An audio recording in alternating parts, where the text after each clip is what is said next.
Hi, this is Mark Meir, the voice of Commander Shepard, and you're tuned in to the EnteR ChazmaN podcast, my favorite podcast on the Citadel. ChazmaN and Phoenix, let the conversations begin. To the Normandy.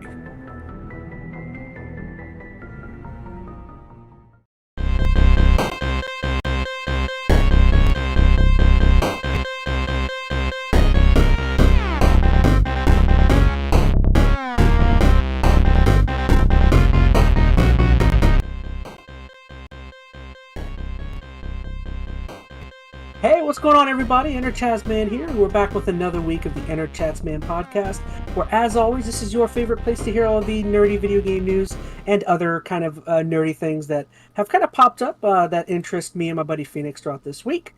Feel free on the screen to check out some of the audio locations if you prefer audio. Check out some of the video highlights that I like to post throughout the week, and any comments or suggestions for topics you guys might have. Feel free to leave those down below for us. So my buddy Phoenix is up out of the basement, huh? This is our third time doing this intro, Phoenix. Yeah. Huh? Yeah, for once, I'm the one who keeps messing up everything, so this can officially be your podcast this time, but next time... I had to let everyone know, just, I don't know, make That's myself fair. Look good. Yeah, well, you have to try a little harder for that. No, I'm just kidding. It's all good. Anyway, no, things are going good. Unfortunately, we don't have MetalGamer with us this week. He had some other obligations he had to attend to, but the goal is to rope him in for more of these. That way we have more than just my annoying voice and Chaz's to drive you crazy. So we'll interject his as well. We are sad, though, because he is a big Nintendo guy, so we're talking about some Nintendo topics, as you might imagine. So we're going to miss out on his perspective, but hopefully he can join us next week when we wrap up some Tokyo Game Show stuff. But anyways. Absolutely. I think I'll enjoy Tokyo Game Show. Yeah, no, definitely. All right, so I guess getting into just a couple of the topics that we have for you guys today.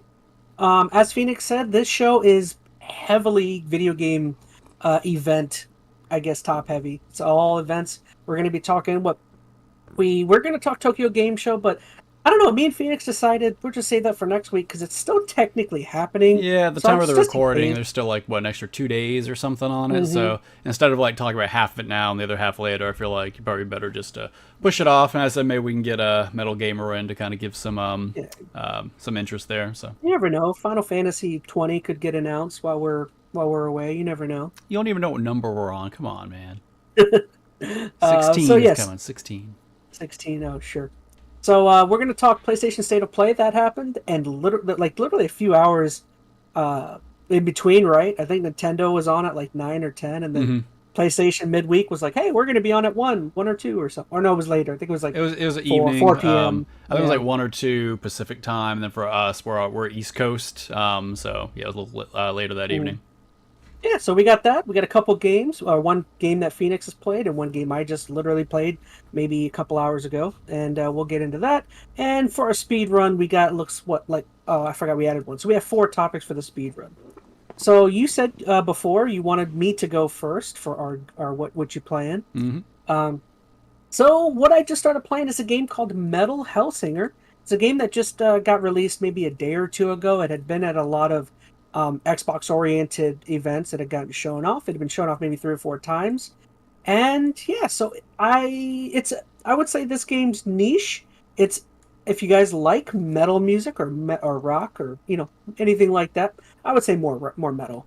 But this game's biggest niche is that it is like rhythm based, and it utilizes a bunch of metal music that have been created by a lot of actual metal singers that have been, got invited to do music for this. I'm sure it wasn't free, but yeah, that's the game's biggest niche. It is I guess you could say, just like a Doom-like, just pretty much almost. Oh, did something go off? Sorry, I am continuing to mess up everything. No, you're good. No, but yeah, basically, it's a Doom-like, almost tit for tat. I mean, it's very, very close. The only thing is I guess on screen, like some of the subtle differences are in terms of like the UI, or I guess I just missed it. That was a great place. Like in terms of like the UI and how some things look, it's all very rhythm based. Like your shooting and your cutting is all can affect the music, and as well as getting your kill streak or hit streaks higher affects how loud, affects whether there's vocals or not. It's really cool. I guess overall, yeah, just the theme is that you're just like this up and coming, I guess, demon in the underworld, and I don't know, you kind of get screwed over by basically that world's like, I guess they called her the judge. So she's like basically, I don't know, I would say this game has like hell and heaven type things, but they very much aren't like super typical ideas, you know what I mean, of Mm. like how hell and heaven work. Like there isn't like a devil and stuff like that. And they have like their own characters. It's like its own take on like that kind of underworld type stuff, which is kind of neat. Okay. But yeah, it's super fun though. You kind of just go through the levels. Um, there's like I guess every level ends with like a same kind of boss, so I guess it's not like super revolutionary, even though all of those bosses are kind of for a reason. But it's fun. I mean, if you like Doom and you like metal music, which, you know, that was what Doom 2016 and Eternal were really known for, was kind of that killer soundtrack along with like the super fast and super quick gameplay. I would say if you're a Doom person, this is a must play for you, especially if you have Game Pass. I mean, this was like sub 4 hours it took me to beat on like the easiest difficulty. And I will say I did start on normal, and it got kind of difficult for me, so I turned it down. So I can only imagine for people who are looking for like that kind of sweaty, you know, hardcore speed gameplay, this would be perfect for anyone like that. Interesting. So, tell me, if you don't have any rhythm, can you play this game? If you don't have any rhythm, yeah, I don't have rhythm. I played this. But isn't that I like mean, that's the whole mechanic, though, right? Like for you to be able to attack your enemies, you have to be able to like attack on beat, right? yes. I mean, you can attack offbeat, but you do much less damage. Okay.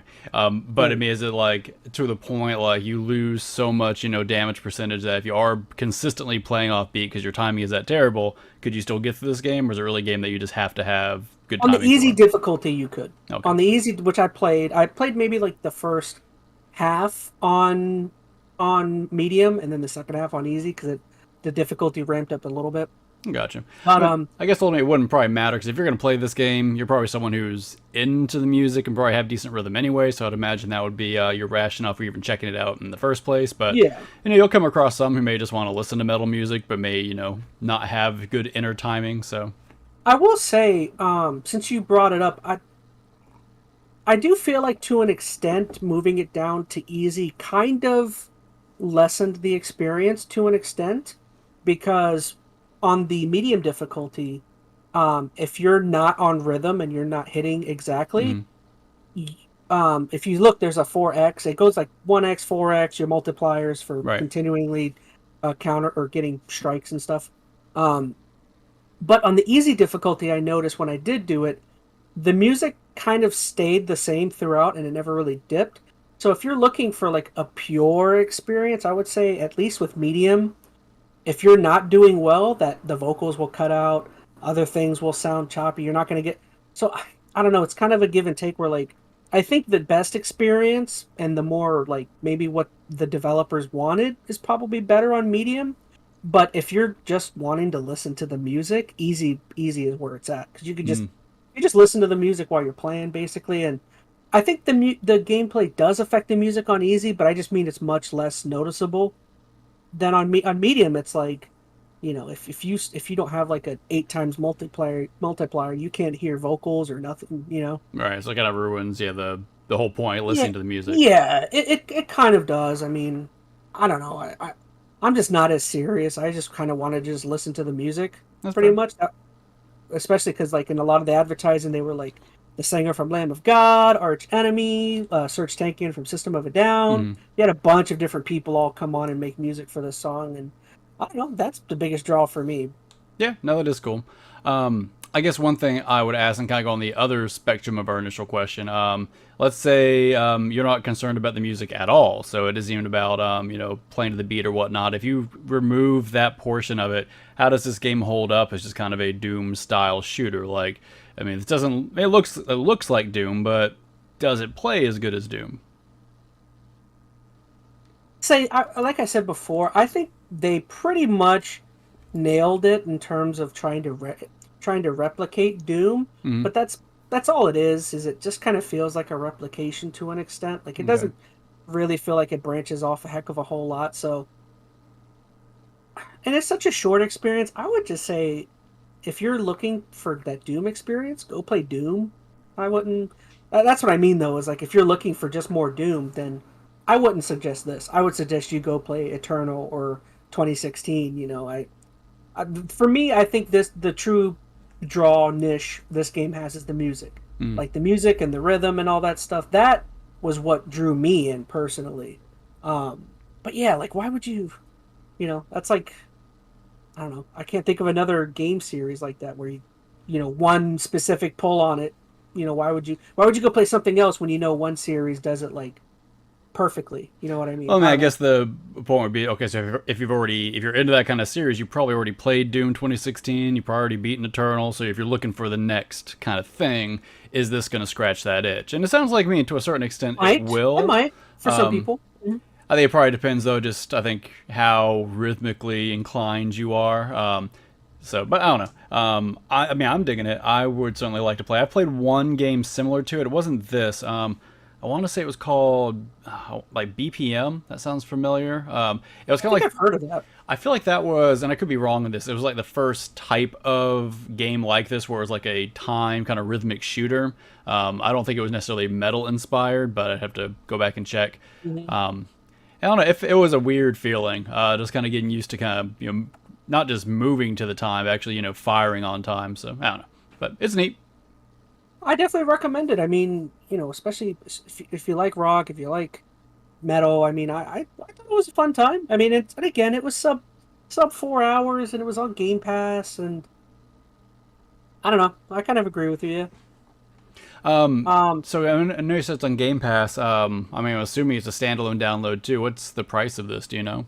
I think I looked. It was like 30 or 40. Okay. It wasn't 50 or 60, but it was like 30 or 40. Well, that was kind of what I was getting at. Like, for a 4-hour experience, not saying that, length is what dictates, quality of a game and how much you should pay for it, but, if it's kind of a samey experience where it's kind of one note and it's only 4 or 5 hours, then, yeah, like a $30 price tag would feel better. I feel like that'd be more kind of impulse buy for me. So, but of course, if you're on Game Pass, then that whole point's kind of moot. Just download it and go if you have that subscription, so. Say anyone who may be worried about like the themes and stuff. Again, this game, they're not super typical ideals of like, heaven and earth and hell and all that. It's very much kind of doing its own thing. So I don't know. I didn't feel like the game was so outrageous. It was fun. It was fun. Okay, cool. So you've been playing a game, I know, or you've been trying to play this game.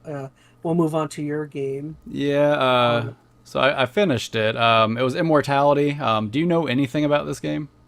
All I know is you said it's like Night Trap in a way, kind of, sort of. So it's a your B-roll's not, it's showing something weird. Okay, there we go. It's a full motion video game. So when I talk about being like Night Trap, that's what I'm referring to. So these were real popular like early 90s, right? So they would have full motion video. A lot of times you would have to like click on things. It was like a point and click kind of investigative kind of deal. So this is along those lines, which I was kind of for, because I haven't played one of these probably since like mid early 90s. So I wanted to kind of see if this genre has evolved much over the past like 25, 30 years. Hurts my heart. And it was the weirdest experience, man. So I'll just give you kind of the preface of what the game is kind of about. It even looks like it was recorded in the 90s. Okay, so that's kind of the point. So the premise, or kind of the setup for the game, is, so there's this actress, as the chick you're looking at with the red hair, called Marissa, was it Marissa Marcel, I believe was the character's name, or the actress's name. And something's happened to her. Like, apparently she recorded these 3 movies, none of which ever saw the light of day, and then she just disappeared, like fell off the face of the earth. So your job is to run through the footage for all 3 of these films and try to figure, okay, what happened to this chick? And it was a weird experience. That sounds kind of cool. And yeah, the premise is good. I'll tell you, this game, and a lot of people love this game. I know critically, it ranked really high. A lot of people were talking really big about it. I'll just kind of jump to it. I fell a little flat on it towards the end, but it really all kind of happened at the end. So the gameplay mechanic of this is it presents you like the game starts. I'm trying to think of a good way to explain this because it's an odd one. Basically, it shows you a bunch of little clips of film, and you start it by selecting one of them. Once you select that first piece of film, all the other film is no longer accessible until you like can find your way back to it. So you open up a scene, like say you're looking at the scene right now where she's looking at that cell phone. What you do is you watch the scene and you can rewind it and go back and kind of pause it at sections, and then you can click on stuff. And then when you click on an item, it will jump you to either that item or a similar item in a completely different scene, potentially in a completely different movie. And it's a really jarring experience. So like you see her looking at the cell phone in that one scene, and then it'll jump her to a cell phone from like, you know, a completely different movie. So it's moving you around. You're watching these movies kind of out of place or out of context. So it's a really convoluted kind of experience at first, but it starts building up intrigue as you get into it because you start to piece together what the movies are about, and then you start kind of getting the behind the scenes of what the actors are doing. So you're not just seeing movie scenes too, you're seeing the movie scenes, but you're also seeing like behind the scenes footage, you're seeing interviews, you're seeing like rehearsal takes, like the screen you're on right now is one of the scenes during a rehearsal. So like sometimes you'll see the finished like post-production kind of scene, or you'll see them just kind of, you know, prepping for the scene. So weird experience to say the least. But as you go through it, you start piecing it together, and then there's a twist. And I tell you, like, do you have any interest in playing this game? Have you thought about it at all? I'm kind of intrigued, honestly. So I can't tell you the twist, because the twist really, I don't want to say it ruins it, but it changes the whole kind of first half of the game. So this game is set up to be like a thriller horror game, and you could argue how horror-y it is, but once you start getting into maybe the first couple of hours, some weird kind of eerie stuff starts to happen. And that leads to this moment where everything kind of flips on its end. So I'm not going to go into a lot of detail on what that thing is, but the twist leads to then a whole different kind of gameplay mechanic where you're basically looking for, and I'll just say like secret footage that kind of builds up this whole other kind of almost supernaturally kind of side story that's impacting the flow of all the other movies and what's happening with the actors, and that's all pretty interesting. The crab people. It's crab people. It's crab people. It's always crab people. And I'll tell you, I'm probably not explaining this well because the whole experience is still kind of jumbled in my head because, I mean, it is a jumbled experience. You're literally bouncing between all these different scenes. Just to kind of hit to it, when I got to the end of the movie, and the end of the game, and I supposedly found out what happened, I felt pretty unsatisfied. Like, the game has a mystery that's pulling you towards the end, but your satisfaction of the ending you get is going to differ from anybody else. Because the catch is, once again, you're clicking on scenes, randomly jumping around to all these other movies, and the scenes that you would see versus what I would see could be completely different. The secret scenes that you find versus I find, completely different. And you're basically, when you get into the credits of the game, you're naturally going to be missing stuff. There's going to be parts of the story you just never saw because the game said, okay, you've seen enough, here's the end of the game. And that was a really weird thing for me because at the point that I got the ending credits, I didn't feel like the game had given me enough information about what was going on to feel satisfied. And we've talked about this before, especially when we talked about Returnal and stuff like that. I do like games and narratives that have a little bit of open-endedness to it, so you can kind of theory craft and think about what happened. This game has that, but almost in my opinion, almost to a detriment. It is so open and so vague. And once again, that might just because the amount of context I got from the secret scenes that I saw, I was just missing too many gaps. I can technically go back and watch the rest of the movies and try to find other scenes, but part of me doesn't want to because I'll tell you one issue I had with the game as I got probably 5 hours into it, the pacing really starts to get off because it's based upon how quickly you can find scenes and kind of investigate stuff. And people are saying that, okay, if you are a good detective, you can find stuff quicker. I never felt that way. I felt like I was stumbling through the scenes. Like, I'm trying to find some random scene, so I click on some random object to lead me to some other random object. So, I mean, maybe I just missed something, and there is a way to kind of find a line through things and, like a detective, kind of figure out where to go, but I didn't really feel that way. So it almost sounds to an extent like, do you remember the game L.A. Noire? Yeah. Where, that game was super fun because you would go through these investigations and go through these scenes, and you would do all of this really cool investigating and questioning and sit downs and all that, and then when you would complete your your investigation, Right. it would just come up as a page that would say congratulations, you figured out that this individual did this, and it's like okay, but I would have liked to like maybe have seen me arrest them or see how my investigation would unfold, and I think some of them did that in LA Noire, to be fair. But you know what I mean, where like you got that page and it would give you a score, A plus. And I B. feel like that's what this game could have used. Like, as I said, this game wants you to feel like a detective investigating, but the gameplay doesn't really allow you to really do that. Like, it really is random. Like, I'm sure somebody's going to argue that no, there's a way to know this item in the far left corner is what you need to click on. I kind of call foul on that. Like, to find certain scenes, I literally clicked on a random object that didn't correlate to anything else, and it just led me to whatever the next stumbling block was. And like the other thing you were saying too, like in LA Noire, it gives you at the end, oh, okay, you did it, you completed this, you found the secret, you solved whatever. This game doesn't do that. Like, and not that I want it to lay it out. Like, I do want it to feel, kind of natural as you're finding out, what happened. But these secret scenes I'm telling you about, they could be anywhere. Like, I'm hesitant to tell you exactly how to find them, because if you want to play it, you're gonna have to experience on your own. But you don't want to feel as though there's nothing gained from what I just did. Like, that's never fun. At least when it comes to games, yeah. But it's hard to know when you've achieved enough. Is kind of what I'm saying. Like, you'll have a scene, and let's just say, for an example, there are 2 hidden secrets in that scene.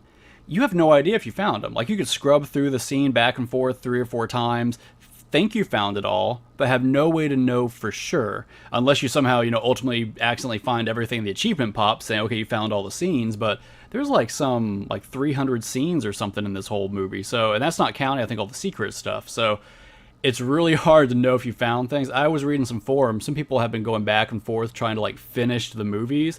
There's still scenes they can't find after playing like 20, 30 hours. Like, I don't know, something about that kind of hit me off. But either way, I'll start wrapping it up, because it's not this a bad game. Like, I appreciate what the game tried to do, and I'll say the first like 2/3 of the game I did really enjoy. Like, things that are really positive about it, the acting in this whole thing is actually really, really good. And it's interesting because these actors are playing multiple roles. Like, say you have an actor, like a real life actor, literally playing an actor in these movies, like the Marissa Marcel chick. So you have someone playing the actor, which is another character, and you have that actress basically playing multiple characters in all these other movies. So across the board, the acting's really good, and the movies actually take place in different time periods. That's why you're kind of seeing the weird film grain and stuff. The first movie's 70s, like 80s, and 90s. It's not quite that broken up. Like, the first one's actually I think like 1969, and the second one, which is the one you're looking at here, is like early 70s, 71. Then it jumps to like the late 90s. There's a big time jump, which is a whole nother weird thing. But I mean, the way the movies look and the way the acting kind of is set up in it, all of that from a quality level is really, really good. So I liked that. Trying to think what else I liked. The initial creepy twist was good. Like, when you get to that, it's engaging, and it does pull you through. That mystery wants to kind of get you to that next scene and find the next secret scene. As I said, I think your enjoyment and your patience with that is really going to depend how quickly the game gives you the next scene, how lucky you are to stumble upon the next thing. So maybe for some, it's going to happen really quick. You can run the full game like 4 or 5 hours, get all the pieces you need, and feel really satisfied. I felt that I hit a point about the 7-8 hour mark where it was just dragging trying to find the scenes I needed. But either way, I can't really get into a whole lot more detail without spoiling stuff. So if you do play it, I'll put it on my backlog. If you play it, I'd like to talk about it, because it's got some really like some cool kind of imagery, and it's definitely trying to say something. As it has a supernatural element, it has this whole kind of. It on? I played on Xbox. So actually, this is interesting. I played on Xbox. I played it because my wife wanted to watch it, so we played it in our extra bedroom. And all we had in that room was an Xbox One. This is technically a series or a series game, so S or X. So it doesn't play natively on Xbox One. So I had to play it through the Xbox Cloud service, and that was a little janky. So some of my frustration might have actually come from that. There might have been some lag I didn't always anticipate, which might have affected how I was able to unlock certain things. So I don't know, that might have been part of it. I felt like for the most part it ran pretty smoothly, but there were a few spots I could definitely tell lag was impacting the gameplay. So take that for what it is. Playing it like natively on your system might be better. I know it's also available on the PC, so if you want to go that route. I'm not going to talk too much down about the game. There's a lot of work in this game, a lot of good like quality components to it. The acting was good, what they're trying to do is good. For me, it just fell a little flat. And maybe it's just because I missed some pieces. I'll be honest and say that could be on me, but yeah. I don't know. I know I'm rambling at this point, so I'm sorry. No, the thing that definitely interests me the most is the whole investigative aspect that you were talking about rewinding scenes and going back through stuff. Like I'll tell you, that's gonna disappoint you if that's what's interesting. Really? Because that's what interested me at first. I'm like, I'm gonna feel like a detective, but I'm telling you, you don't really end up feeling like a detective. Like you might. Never mind then. That's the most interesting aspect. Well, I say that. Because like with an investigation, like you're looking for clues, right? You're like, this thing is going to lead to this thing, or it's going to lead to that thing.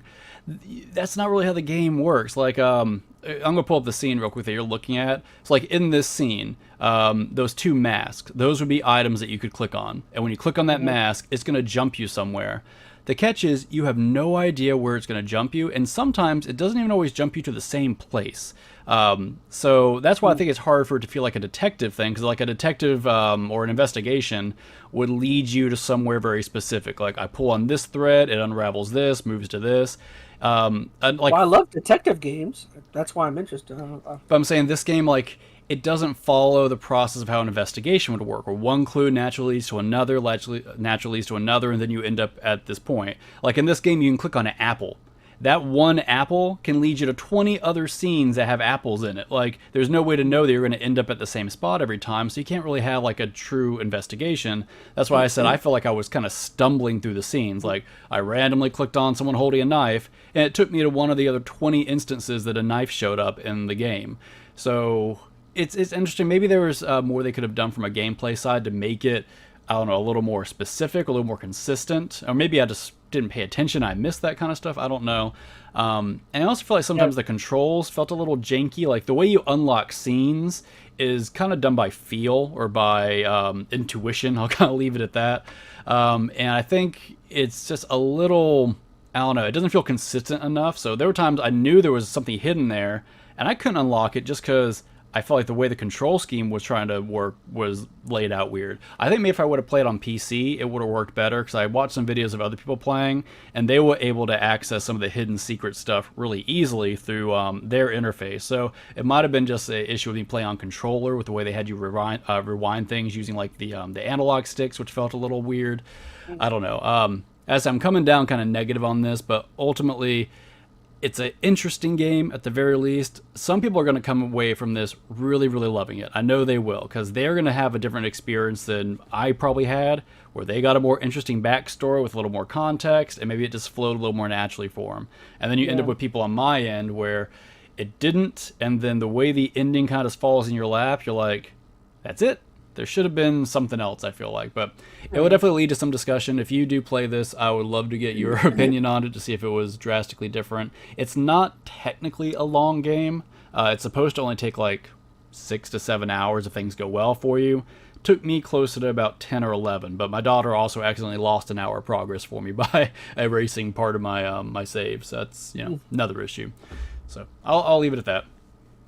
No, I just want to throw in that another game I thought of, but I love the investigative part, was I know a lot of people would probably look at, what is it, the Ace Attorney series. I've never played those, but I was thinking more along the lines of like my favorite part about Arkham Origins was all of the investigative stuff. For like, you'd pull up to a scene and you could just rewind it, fast forward it, you zoom in on the audio and tweak the audio and all that. Like, all that stuff's great. Yeah, and I think that's what this game wanted you to feel like.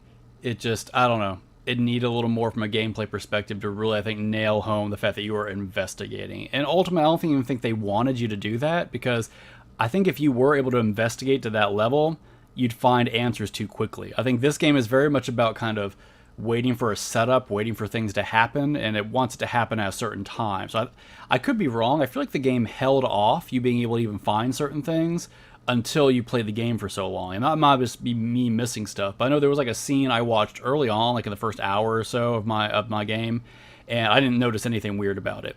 Then I came back like 4 hours later, saw that same scene again, and found something I never saw before. So I feel like the game kind of prevented me from finding something too early. Maybe I'm wrong. Maybe I just was dumb, missed it the whole first time. But then that makes it even harder to feel like I'm investigating, right? Because then there was a line I could have clearly followed to find something, and the game actively hid it from me. So, I don't know. I'm going down a tangent now, so I'll stop. We're done. All right. So we're going to move into our first wave of our speedrun topics. And I figured the one I wanted to add in, we'll start off with that just to kind of, get it out Hold of on, the give me way. 1 second. I need to set up our timer. All right, so where'd you want to start at? I was going to start with the layoffs. Okay, sounds good. All right, why don't you go ahead and prompt the people watching what this first topic is about, and then I'll click the timer and we'll chit-chat. All right, so something I kind of threw in last second, but just within the last few days, got a little bit of media attention, but from a few, I'd say maybe from like 5 different companies, but we'll only talk about the couple that I don't know that I knew of. But there have been some mass layoffs at some major video game news outlets, pretty much. First, I think the first one I had heard of was actually the G4 one. If you don't know, gosh, should we explain what G4 TV is? I don't know if people were at this point remember G4, even though they came back recently. I mean, I guess. So We they don't were have like, to, I'm joking. well, I mean, it probably would help. So it was like what, early 2000s, maybe mid 2000s. This was like back when we still had cable Like TV and TV. used it. Yeah. Well, before that, it was even on like Tech TV, and then it moved into G4 on Spike. It moved around a bit, but this was kind of like, at least on network television, this was your gaming one-stop shop. So they had like Attack of the Show. Attack of the Show. They had X-Play and a few others, and it gave birth to some major TV personalities or video game personalities that Kevin still Pereira. Kevin Pereira. You got Sessler, Adam Sessler. something. There was Morgan Webb and several others. Olivia Munn, kind of kicked Olivia off Munn. there. Yep. So G4 was around for quite a while, and then eventually, ratings went down. Cable television, just in general, Cable television, yeah. started dropping off. So G4, I think there were some other issues that happened, like they got bought out and some things changed. That the actual what am I trying to say? The shows they were putting out there, where it's like mostly being like what, cops and stuff after a while, and it just wasn't the same kind of network it used to be. That. Had a lot of dating shows. So it got weird, so eventually kind of, disappeared, and people went their separate ways, and they brought it back, like, what, a year and a half, 2 years ago, starting on YouTube. Mainly YouTube, yeah, pretty much, I think. So that's the but preface. Yeah, so just this last few days, they've laid off, 20 to 30 staff members, it says. But yeah, I'm pretty much have just been uploading, like, video game reviews and some other mild topics up to the YouTubes. I'm going to start our timer. I think they got the preface of it now. That's fine. But yeah, they I mean, from what I understand, I looked at some of the view counts, and they're just, don't get me wrong, they dwarf my channel, but like, how many don't? But yeah, it's just like compared to like some of the major players, the IGNs, and some of the other more modern video game news outlets or news people, their numbers just are not where they used to be, and some of the biggest, I don't even know, are like some of the big names still with the modern G4? Like, is Kevin Pereira even there? Or So I know Sessler is there. I don't know where Morgan Webb is. I don't know if she's a part of that. Olivia Munn, obviously not. Yeah. So I'm trying to think how I even want to begin with this, because I was actually really excited when they decided they were coming back however long ago. And initially they did have a lot of those personalities back. Sessler was back for sure. Pereira was around for a little while. I don't know if he was like short term or long term or whatnot. And I think they even got like Olivia and Morgan Webb to be there for like a special or something. So they definitely tried to get some of those names back, but they were definitely also rebranding with stuff, right? They had they brought on the guy from the Completionist. Was it Gerard? Whatever his last name is. The Gerard the Completionist. That's his name. Okay. Well, he was one of their mainstay hosts for a while, as well as a few others. So they were bringing some talent, which was all fine. And I tried to keep up with them for a little bit. I'll tell you, you mentioned this earlier. I mean, their format of things was still very kind of TV based, and that it didn't translate as well, I think, to the general YouTube style of doing things. Like, I didn't feel like their reviews were, I'm trying to think of a good way to say this, because it might just be me maybe changing my preferences of how I like reviews, but they didn't read as well to me in YouTube format. I don't know, maybe they felt too long or too structured. I don't know what it was exactly, but for me, they didn't really hit home really well. Can I throw something I was just thinking about is the like the entire like group aspect of G4, like what I like personally when I like get attached to a YouTube channel. Generally, for me, I get attached to like one singular person, even though if there's 3 to 4 people, that's fine. But there's always that one person that is like the main draw for me, and I just wonder if like the committee type approach to G4, was like the proper way to come. I mean, I know you have to because that was G4, but like. Well, when you say committee, what do you mean? Because they were bringing back people. I mean, they were still having like focal new kind of personalities. Like Sessler was a main face again, and for a while Prayer was too. If YouTube is your primary form of revenue, like if that's was the only way they were, like if that's how G4 came back, where they were mainly uploading to YouTube and maybe a few other places, I don't think financially you could be stable enough to be able to support 30. Oh, like a whole crew. 40, I see what you're saying. A whole crew, it depends. A lot of the YouTube channels I personally like tend to seem as though there's maybe 1 to 4 people, and then I'm sure in the background maybe some of them have more. Yeah, I mean, I think I tell you, I'm always surprised when I think I'm watching it like a startup channel that should only have like 1 or 2 people, and then I find out there's like 20 to 30 people behind them. So I don't necessarily think that's what you should be basing it off. And to be fair, G4 wasn't like coming out of nowhere with no name and no reputation. Like, there was a lot of hype around G4 coming out, and honestly, I think regardless of how many people they had with them, they could have succeeded given a different push. And I guess what I'm getting at here, this was not the same old G4 it used to be, and you might argue, in some ways that's better, but the thing that I think really kicked it off, and some people who watched might realize this, because I was trying to stick with them for like that first year or so.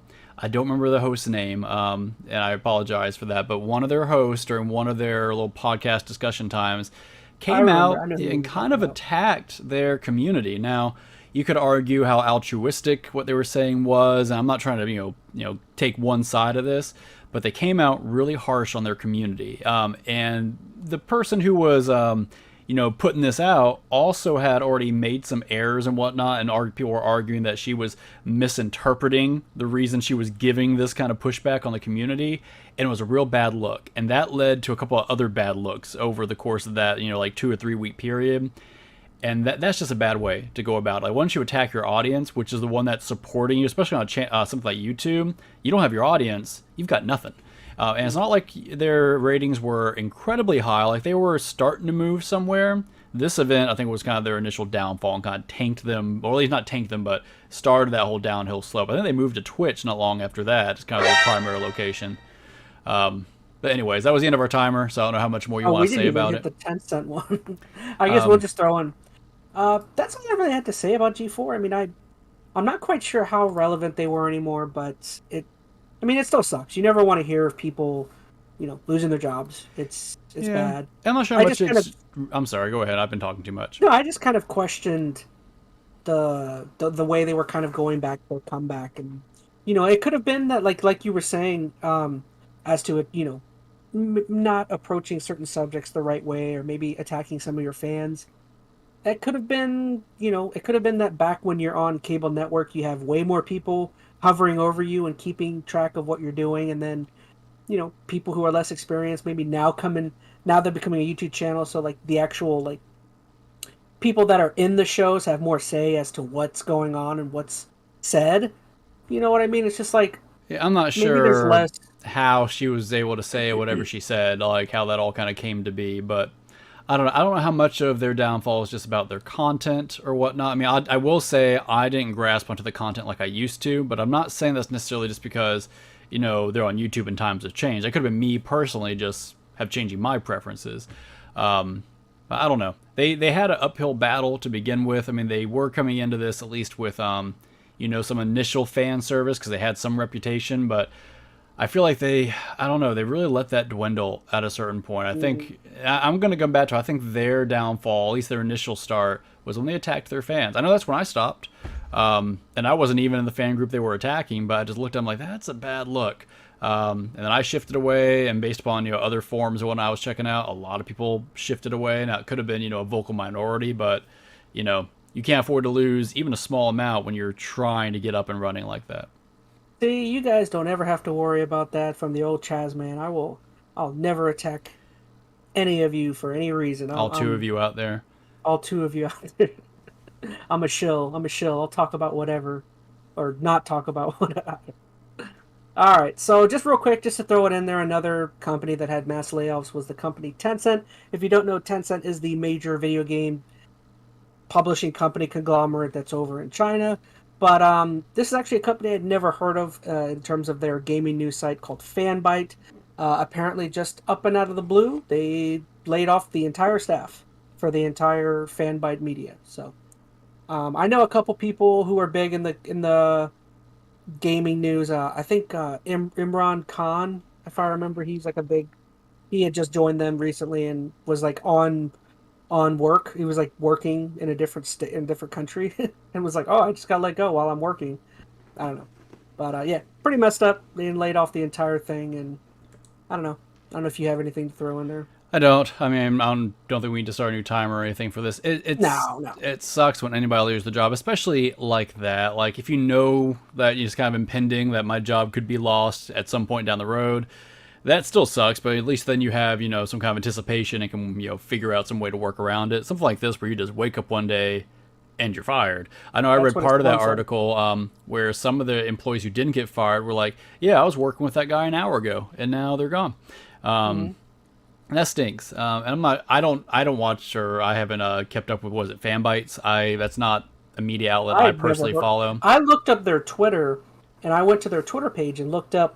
I was looking at how many likes each of their articles were getting, and I was seeing like 3-4 likes on their posts, and I was like, yeah, it makes me wonder how big of, like, Tencent is huge. I wonder if that's maybe why it's getting so much media coverage right now, is because Tencent is Tencent, right? They buy everything. I think why it's getting big news headway is because of the couple people I named, like Imran. He was a big.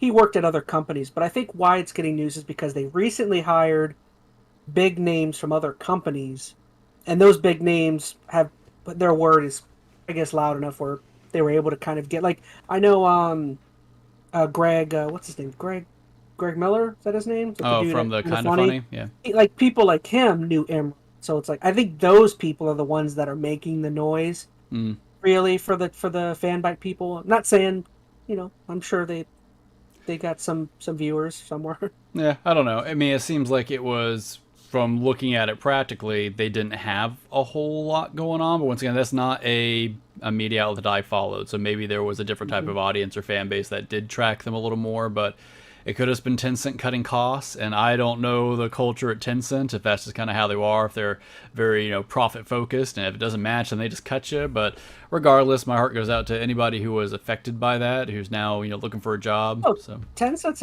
they're a Chinese company, so some media outlet that they have that's predominantly American or something that's not doing well, they're probably just like, oh yeah, get that out of here. As I can't say that with any certainty. That's not No, something I'm not saying I've that's the checked case. as far as their culture is concerned, but it wouldn't surprise me. I guess is kind of what I'm going with too. So either way, the whole thing sucks for everybody who lost their jobs. My heart is goes out to you, and I hope you guys find work soon.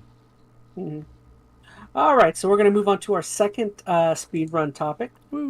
Now, you're the one that did the notes this week, so I'm going to literally read it word for word what you have here. I don't know if you... Yeah, you were real behind on notes this week, man. I'm telling you. I was busy this week. No, that's fair. So this topic I actually did hear about, and I actually was just listening to a podcast like earlier this morning that was kind of talking about it. But basically, the PSVR games for PSVR will not they will not be able to work basically on PSVR 2. PlayStation has basically said. So I guess highlighted here we have a Nishino. I don't know who he is within Sony, but Nishino highlighted the advanced feature set of the PSVR 2 as the apparent reason for this, specifically the haptic feedback ready controllers with adaptive triggers, as well as inside-out tracking and eye tracking, among others. developing games for PSVR 2, Nishino said, requires a whole different approach than the original PSVR. So basically, they're saying that the infrastructure or whatever for PSVR 2 is just not capable of running PSVR, or will have trouble with it. I'll let you go ahead, since I already know you're going to have a strong opinion about this. I call BS, man. I mean, I get it. So it's newer technology, but I would be surprised if the newer technology wasn't capable of doing the more limited functionality that was in the older stuff. Like most, and I could be completely wrong, I don't develop any VR stuff, but most technologies is iterative, meaning it builds upon the functionality you had before. So whatever the old games and old hardware used to be able to do, the new one should be able to do that and more. And I don't know. I mean, here's the thing too, these games, although they have to be compatible with the PSVR, and I don't know all the inner workings there, the games themselves run on the PlayStation, right? Like the actual rendering and all of that still is taking place on the PlayStation. He's the senior vice president of Sony. Okay. Hideko Nishino. And I guess my point being is, like, right now, they have an adapter where you can play your original PSVR on the PS5. So you can play those PS4 VR games on the PS5. So the games do play on PS5. So why can't they run through the hardware? Like, I find that really hard to believe. Like, sure, I could be way off base. There could be some technical issues that I really don't know. I think it's money. I think it's an opportunity for them to repackage stuff and sell next-gen versions of whatever games are popular. To be fair, there weren't a huge amount of original PSVR games. I mean, there's some decent ones on there. But I think they'll take the best ones. They'll upgrade them and resell them to you for full price. Like I said, I could be wrong, but I find this really crappy news because I was pseudo tempted to get the PSVR 2. Like I was actually leaning more towards the Quest Pro whenever that happens, but I've been meaning to get PSVR for a while. I'm like, well, it's probably going to be backwards compatible, so I'll get the new one. I'll be able to play all my old ones I've been picking up cheap. Like right now, GameStop has PSVR games like on sale for like $2 or $3. Like if you're looking to fill out that collection, go to GameStop and buy it up. So I'm actually really disappointed about this because this means if I ever do care about playing what's on my shelf, the Iron Man VR game they have, I now have to go out and find a PSVR 1. That also means the price of the PSVR 1 probably won't drop anytime soon. I was hoping it would come down to like, $50, $60. I can find it on Craigslist, not Craigslist. They still haven't announced a release date for PSVR 2. It's been pseudo announced in general. That I think people just kind of know PSVR 2 is out there, is being worked on, but Sony hasn't. Sometime next year is all anybody knows. I don't think they've even said their PSVR 2 is a thing. Well, no, I guess. Oh no, it's a thing. They have to have, because and they've already shown it off. It was at. Games. I'm pretty sure it's been at the Tokyo Game Show. People have hands on with it, so people are getting exposure to it, and it's actually been getting some pretty, I think, good criticism or critical acclaim based upon how well certain things are functioning, some of the new technologies. But little things like this, I don't know. Sony's been making some weird missteps this generation. I don't know if it's a matter of them, being a little too overconfident with stuff or whatnot, but I'm a little worried some of these less than consumer-friendly choices they're making are going to pay off for them in the long run. This is nice and all. I'm really looking forward to my. I really would like for them to remake Last of Us. I mean, that would be really great.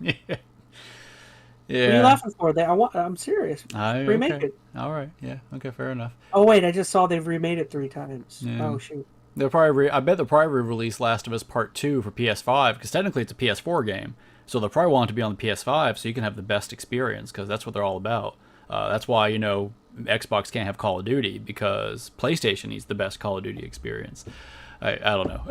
Sony's just not, and I don't like to come across like fanboyish. I prefer most all the console brands and bouncing around between them, but Sony's just coming across really kind of jerkish this whole generation so far. The only company that can get away with it is Nintendo, and that's because they have they shouldn't. I mean, I call it Nintendo, and there's a couple of things we'll talk about. I'm not too keen on that Nintendo's doing either now. I'm not saying that's for a reason. I'm just saying because they don't have competition within their niche of video games and they're playing a different game they have. Yeah, exactly. So I don't know. I found this news pretty disheartening. I mean, I don't know if I'm even going to be interested to pick up a PSVR 2 now. At least not anytime soon. 'Cause that was my main rationale for doing it. I pick up the PSVR 2, maybe get one new game for it, and then I can check out all the old stuff I missed out on while I, wait for other games to come down. But now, all I would be able to play is the new stuff, and I'm gonna go back to the Quest Pro. Sad. I'm fine. VR has never been something I care about. Like, I do think there are experiences on there that would be fun, but it's never been.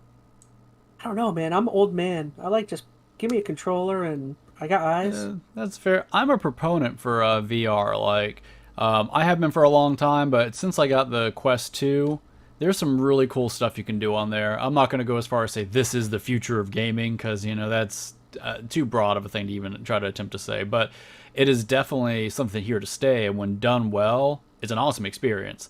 So I'm not anti-VR, but I'm anti the way PlayStation's kind of rolling out their next one. But either way. Yeah, and with this next topic, we did still want to talk about, even though we moved TGS.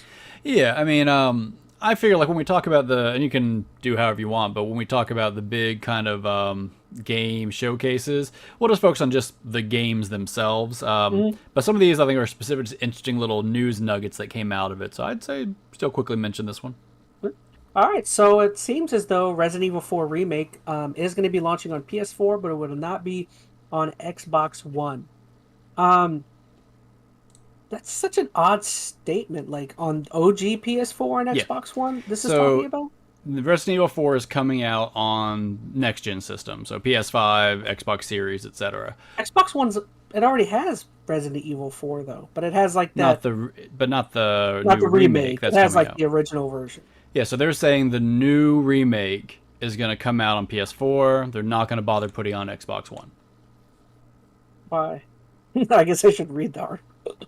Well, I mean, I don't think they've come out and said exactly why. I would imagine some people are arguing it's because, the PS4 is more powerful than the Xbox One. Not by much. Like, it is, but it's pretty marginal. And to be fair, I think whatever this Resident Evil remake ends up being, I think the Xbox One could probably handle it at some level. I have a feeling it's just how much effort the developers want to put into it. They're probably looking at the install base. PS4 is a huge install base. Oh, it dwarfed Xbox One. Yeah, its install base was much so larger. I imagine it's just because they don't want to put the extra funds to develop for the Xbox One because they're going to sell like 3 copies. Whereas the PS4, here's the thing, like they're still putting people who don't have a PS5 or Series X. So honestly, the PS4 probably will be, I don't know, when's the game releasing, does it say? I'm trying to look at it quickly. I don't feel like it's too far off, but it could be wrong. But I guess my point being, PS4 is probably still going to be one of their biggest markets to sell to, right? There's far more PS4s out there, I think, than PS5s by a long shot. So that's my logic behind it, or this decision. I'm surprised. I'm not sure how much more difficult it would be to develop for the Xbox One, though. Like, they've already developed for the Series X. The architecture should be similar. It should be a matter, I would think, of just scaling things back. So the fact that they're looking maybe that install base being that insignificant, I think is pretty interesting. But I don't know. I don't know. Is that would you want to play it on those consoles? I mean, I remember when we back before I got an Xbox One. Remember I tried to play Destiny on the 360, and it was such a bad experience. It wasn't horrible, but it graphically was not up to standards at that time. It's hard to say if you'd have a similar experience with this game. I think that was a slightly different scenario. Like Destiny really pushed, I think, what the console could do from a lot of different levels. And the 360 to the Xbox One was a big jump. I think the jump you get now, although it's big, it's not as significant as what you've had in prior generations. So you definitely notice some differences. Like it probably wouldn't run at the same frame rate. I'm sure the resolution would have to be quite a bit lower, of course. So it wouldn't be as good of an experience.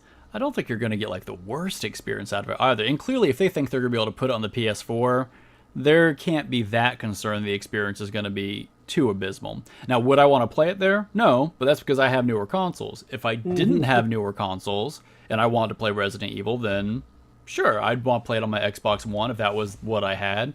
So I think it kind of sucks for that group of people. If you are someone out there who's you're an Xbox fan, you haven't been able to find a Series X, so you're stuck with an Xbox One and you want to play Resident Evil 4. That kind of stinks. I don't know. I get why they're doing it. I think everyone should just be made to play it on the good old PS2 back there. Yeah, GameCube with the Game- chainsaw controller. I had a chance to buy one of those things like For a good deal. 6 or 7 years ago for like a pretty good deal. I remember someone sending it to me. You were somebody sending it to me from OfferUp or something, and I should have bought it. It was like $30 or $40 or something. It wasn't me then, because I would have bought it if I saw it for 30 or 40 bucks. It was a long time ago. This was probably several years ago. And If I would have saw that at any point, I would have bought that for 30, I think 40. it was like 40. It was like $40, and Yeah, then I regret not buying you were a it. dummy. You should have bought that thing's worth I like know. what? It's several $100 right now. Is it several? I am pretty sure. I can probably pull it up real quick. Let me just pull up price charting because I'm curious enough. Last time I heard it was like a couple hundred, but That's what I said. several on Well, there? several could mean more than two. I don't know if it's more than Oh, that. okay. I was thinking like $500. I'm like, Oh, I don't think 500. I would. probably like 250, 3. maybe. Yeah, I think it's probably shy of 3. Let me see. Chainsaw controller. There it is. Great content. Looking up stuff. So loose price on PS2 is $275. GameCube is $278. So complete in box sure. is $300 on GameCube. So yeah, if you have one new for GameCube, $750. Sheesh. Like I said, I remember. I think it was you. You sent me an article or an offer up of something like for. I think it was like It was under $50, and I was like, I don't want feel like that. it was me because I've always wanted one of those, and I think if I would have saw one for sub $100 at any point, I probably would have bought it. So that had to have been someone else who sent that to you, or I was a Interesting. dummy. But either way, All right, we'll stop boring you guys with our. we're talking about this is the kind of content they want, where I can pull up spreadsheets and gauge price histories. I bet That's there's what should hit. somebody that's out what there should- wants it. Maybe that's what it should be. We should be a game price charting analytics channel where we just chart how the trends have gone up and down. No, just kidding. No. I was gonna say that's what they should. Sony or Capcom should remake that controller, make a new version of it. Yeah. No, the collector's editions nowadays you don't get stuff like that anymore. Most collector's editions don't even come with the game anymore. So, That's right. all right, one more time. All right. So our last speedrun topic for the day is the GoldenEye debacle. Now, this one, I'll be honest, I don't know a heck of a whole lot about. I heard about it, don't know the exact specifics, but I'll kind of just breeze through it right here. It says, rumors of a GoldenEye 007 remaster have been making the rounds for a while now. Today it was finally revealed in the weirdest way possible while Nintendo promoted a port with online play for its Switch Online expansion pack during a big September event. Microsoft quietly revealed a better version of the game would be coming to Xbox Game Pass at some point as well. Yeah, what does that mean? I don't even... So I'll kind of give you the cliff notes. So you have two versions. You got the Switch version coming out, and then you got the Xbox version coming out. I heard about the no online with Xbox. That's all I So heard. the Xbox, what makes it better is they have literally rebuilt the game. So it has, well, like, no, I'm sorry. Well, they're not really rebuilding it, but they've added 4K resolution, 60 FPS, et cetera, et cetera. So it's going to run better than ever. It has new controls. It has like dual analog, actually, standard modern FPS controls. And that's pretty huge because I don't know if you've gone back and played GoldenEye in the past 5 to 10 years. Playing on a single analog stick and the C buttons, man, sucks. So I think the controls and the fact they modernized them is a big deal on Xbox. Lack of online play, it kind of stinks though.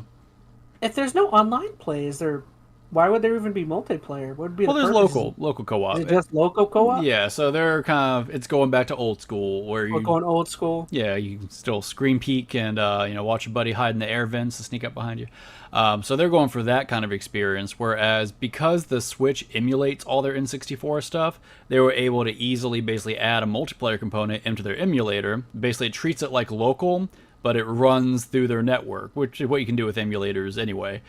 So it gives them that networking capability, but nothing's upgraded. Like, it's not better FPS. The controls are the same as far as I know. Granted, when I say controls the same, it's still got to be on, technically a modern controller, but I don't think they're going to have mapped it as well. We'll have to kind of see how that plays out. So you're just kind of left with the decision. Do you want to play on the Switch, where you can possibly play with friends online? Which I'll tell you, in many cases, is probably more likely. Like, I don't get friends over here to sit on my couch and play games too often anymore. So I don't think I'm going to have a whole lot of opportunity with the Xbox version to play co-op. I'll play it on Switch. Well, yeah, probably Switch. I mean, just because I'd rather play with you guys. So, Yeah. I don't know. I mean, here's the other thing that people are mentioning too. The Switch has notoriously bad multiplayer. Like, people right now are up in arms because, Splatoon 3 is having all these Came out multiplayer recently, issues. didn't Yeah, that came out, like, a week or so ago, which is, like, almost purely multiplayer online, and the online still stinks. And at this point in the game, especially for a game like that, what's going on, Nintendo? So that would be, I guess, your concern. Yes, Switch has online multiplayer for GoldenEye, but is it even going to work well? I mean, is it going to be just janky as all get out and it doesn't even matter? So I don't know. I would lean towards wanting to play on the Switch just for the possibility of playing with people. Oh, it's coming to Game Pass? Oh, Yeah. sweet. So GoldenEye's coming to Game Pass. That's where I'm going to play the story mode, at least. I'll play the story mode. It'll look way better. Oh, here's the other catch, too, to keep in mind. So GoldenEye for the Switch is coming for that N64 expansion pass. You're not just getting the game, like, standalone. Oh, so you got to have that. So you already have to have, their subscription as well. So, and I don't have their N64 subscription. Actually, I want to talk about that in a little bit anyway. I don't either. Well, we're so- on the same, I think we're on the same plan. We're on like a family plan or something. Oh yeah, stuff like that. Actually, I don't even remember if I re-upped it. I offered you like, I think I offered you like 50, 75 bucks just to. I never use the Switch Online. That's the thing. I don't use the Switch Online, and really, if you're not doing the expanded pack, there's no reason to have it at all. So I might let mine lapse. Period, so I can't even play online with it right now. But Yeah. I don't know. So I don't have a whole lot more to say about that. I'm only pseudo excited, to be honest, to go back and play GoldenEye. I did play it not too long ago, just on the N64. I went through most of it, so I've kind of already scratched. That's an old Rare game, right? So Xbox technically owns that. Hence why they're getting it's one of those weird things. A lot of those Rare games, because they're Nintendo properties a lot of the times, but because they're Rare and Xbox owns Rare, the developer, it's like a split license kind of thing. So both parties have to agree. I think that's why you saw the announcements for GoldenEye come out pretty much back to back, because it was kind of like a partnership as far as how they released them. So I don't know. I'm not super down to play GoldenEye right now. Maybe when it finally does pop up on Game Pass, I'll be more inclined to, but I don't know. Without online multiplayer, I'd really like to have online multiplayer on the Xbox. I think that's the best of both worlds. I think purely for the content, we have to try and get the group together in one spot and try and play some sort of multiplayer, like split screen. We'll see. We'll try to figure out the logistics for it. You have to. I mean, if we can get 4 people and recreate. It's going to be terrible and it's going to be awful, but we have to for the content. All right, for the content, we'll try to make it happen. All right, and there's the timer. Does this keep people's hopes up or not for like I mean, since they're doing this for GoldenEye, like maybe like a Banjo one or something, remake or something, or no, and I wouldn't want them to. Like, I know everybody's all remake heavy, but here's my thing. As long as the original game can still be played on modern hardware, I don't feel like it has to be remade. Banjo-Kazooie, you can play right now, I'm pretty sure on Xbox Series X. You put in the Rare Replay disc, you can play it. It plays in upscaled resolution on a modern controller. Okay, yes, it's N64 graphics. Who cares? That's part of the charm of it. Like, a lot of times when they modernize the look of a game, it changes it anyway. And then when they start tweaking the gameplay, that's a whole nother ball game. So I don't think they need to be remastering every N64 game out there. Like, make sure they're accessible so we can play them again, and that's all I care about. But how will Xbox make money? Game Pass. Right. They need to remake 2 Human. That's where you need to put all your time into. No, they need a 2 Human 2. I don't know. All right, where are we going from here? Should I stream 2 Human at some point? No. Oh my goodness. You shouldn't. That's not even a question. Short story.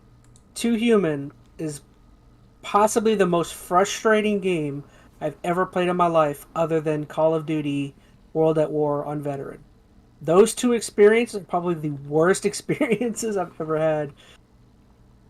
I would throw a small child. I was so angry playing those games. That game, the story behind it, the fact they had to remove it from store shelves. I feel like you can't even get it That was digital Silicon Knights, marketplaces. right? It was Silicon Knights, Oh, because they had that huge legal thing with Epic, and man, it was just everything about that game was a mess. But it was owned by a baseball player. That's why I remember it. It was owned by Kurt Schilling. Kurt Schilling owned Silicon Knights, and he, dude, I should do a video on that at some point. Silicon Knights, the history and downfall of this company you've never heard. They were huge back in the 90s. They put out a lot of stuff. I can't recall everything, but it's not they were a no-name at the time. That's one reason why people were so excited about Two Human, because it was Silicon Knights. But man, they just went down in a blaze of not even glory, just a blaze. That's all right, funny. Let's move on. Yep. All right, so we're gonna save Tokyo Game Show for next week. We decided. So we're gonna move on to just the other day. Sony and PlayStation had a state of play, and I think if I remember, they said, or I'm thinking of Nintendo. Never mind. But this Sony state of play said that they were supposed to show off. I can't remember what, or I have it right here. Maybe it'll say. Okay, so the whole point of it was to show off Japanese-oriented game developers and studios, because Tokyo Game Show is right around the corner. So with that, just know most of these are Japanese-oriented developers within Sony, but they did have a couple surprises in there, as you might expect. So yeah, how did you want to tackle this? You want to go word for word? Each of them. I mean, fine. I forgot we don't have many topics this week, so we can tackle each game, I guess. If you say so. I mean, if there's a game on here you aren't interested in, we don't have to spend a lot of time on it. No, very first one. The good thing is this was a pretty short one. Like, this whole state of play was like 20 minutes, maybe 30. I don't know. 22 minutes, I remember. It was Which like I like. It was no fluff, no talking about nonsense. Like, bam, game trailer, bam, great game trailer. Like, that's the way to do a showcase. Like, honestly, this was one of Sony's better showings, in my opinion, in a while. Like, I thought it was one of their worst, but that was really just me. There was some cool stuff in here, man. Like, okay, you go ahead. Let's start with what we got. Tekken up there. Tekken I liked. Tekken I thought was a fantastic way to start out. I don't know. I've always liked. I'm not a big fighting game person, but I have some like really fond memories with some of the old Tekken games. More in particular, I love Tekken Tag. Tekken Tag on PS2 was just awesome. Like, and I think that's probably a game we both probably think that game because we both probably played it at some point. But Tekken Tag is like, I mean, I hold that in fairly high regard just because that game was like the first game I played on a PS2. And at the time, for me, it was like, whoa, this is incredible. I remember I used to have my grandmother like go to Blockbuster and literally rent the PS2 because you couldn't find them at the time. And I'd make her keep renting it every weekend. And I just played Tekken Tag Tournament over and over again. It had like I remember it had like a bunch of game modes. It had like a story mode. It had, I think it had like mini games.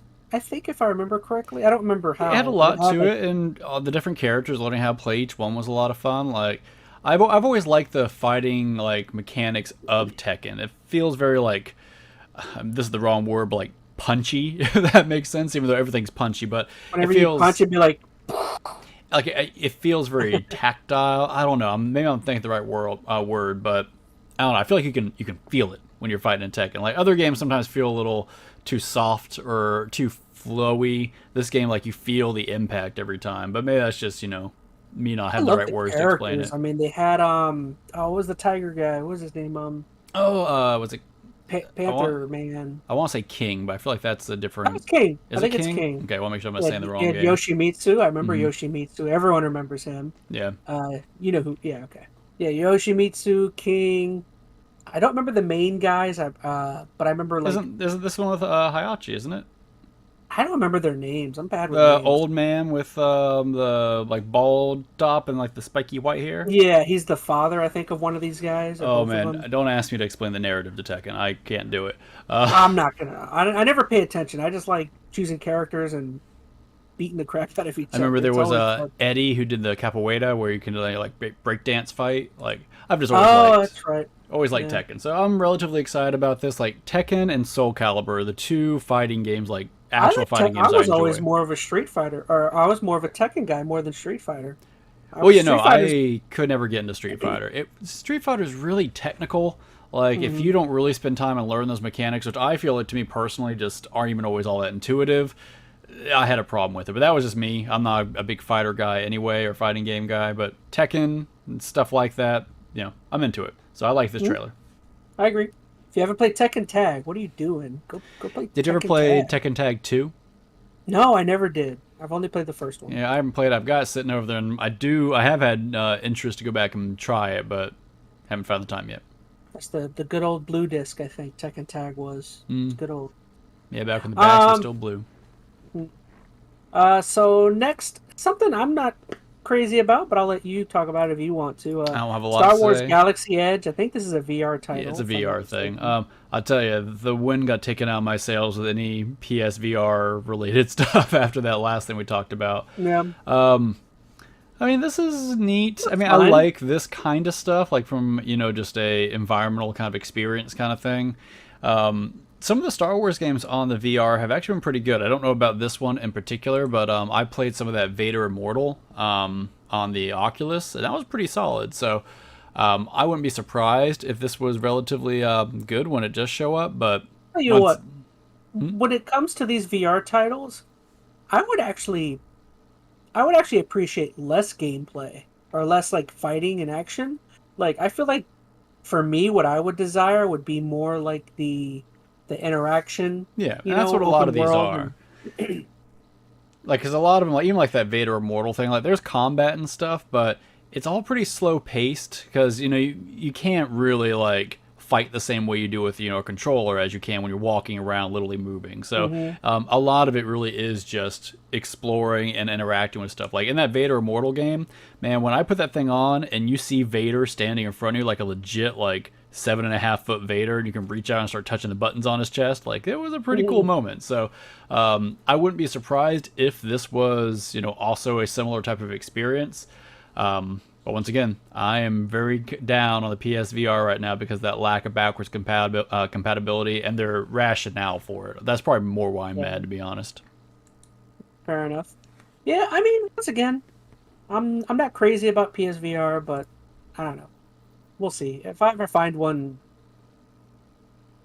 relatively decently priced, maybe, but They're I'm not, still like, going pricey out right of my now. way. Like I've seen them for good prices. There's a couple of pawn shops I've seen that are selling for like $140, which is technically good.